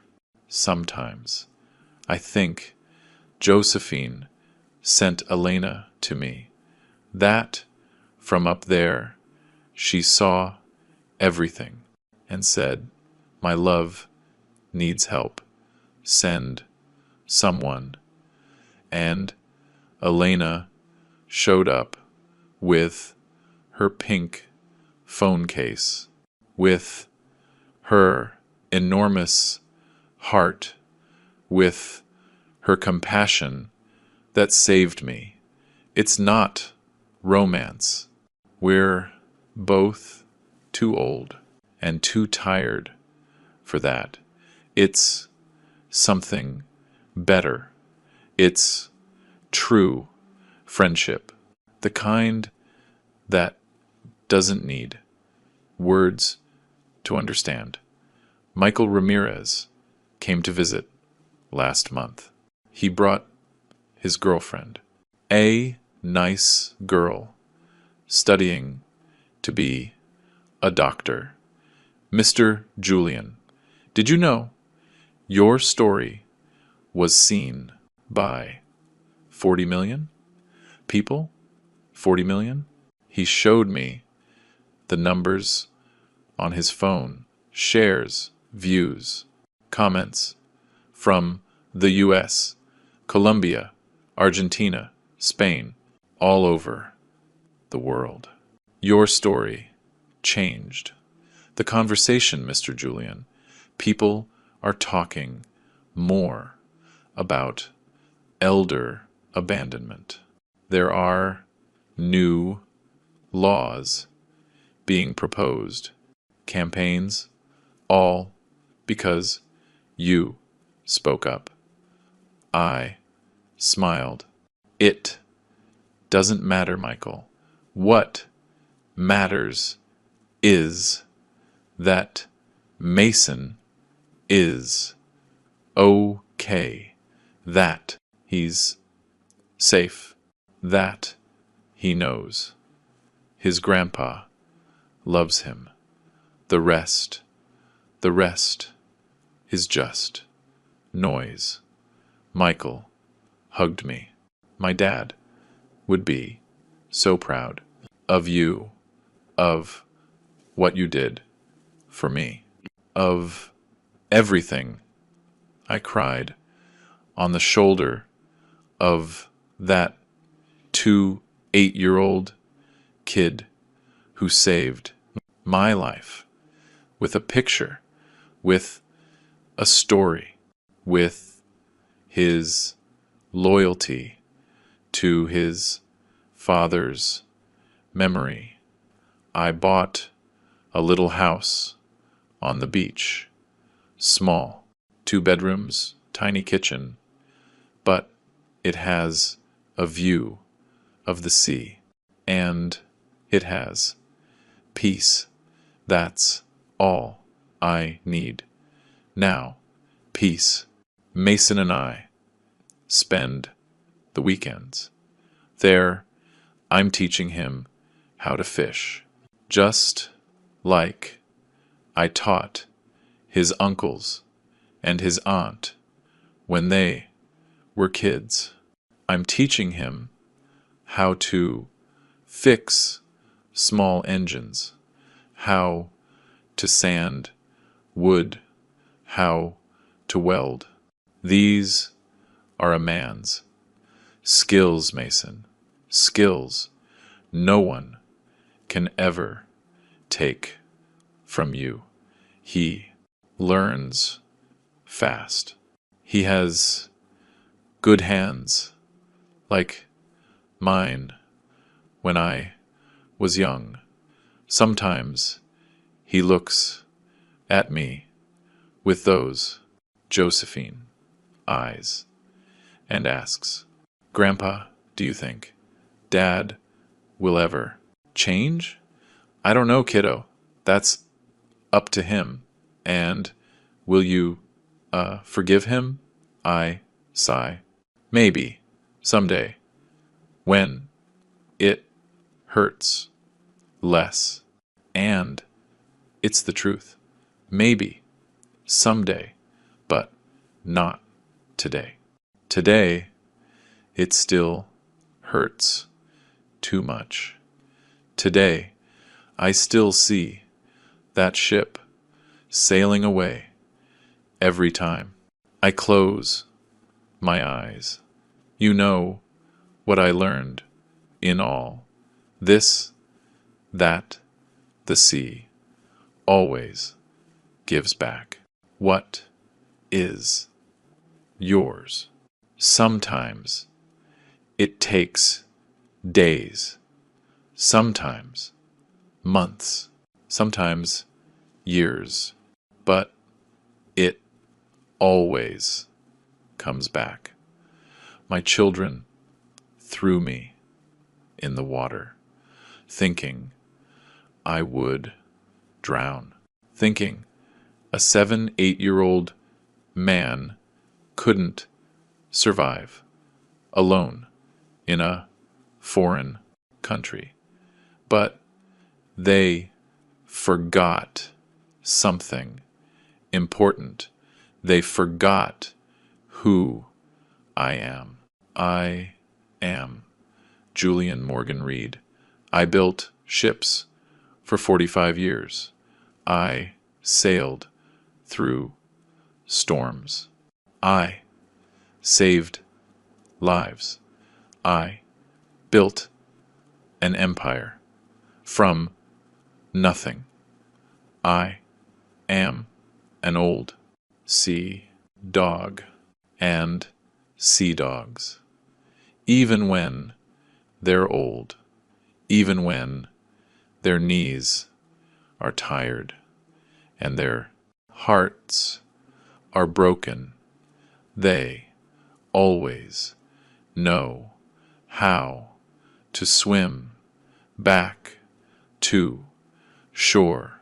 They always find their way home. They always survive because we carry the sea in our blood, and the sea never abandons its own, never. And you, would you trust again after something like that? Or are there betrayals that kill something forever? How would you forgive the one who gave you life if that person left you for dead? If this story touched your heart, leave me a comment down below. Tell me, what would you do in my place? Like, share with someone who needs to hear this.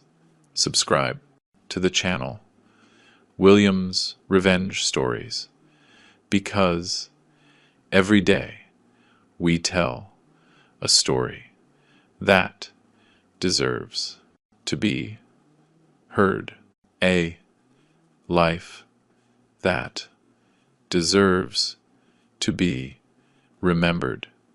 Thank you for staying with me until the end of this journey. Thank you for crying with me. End.com. Thank you for listening. I'll see you in the next story.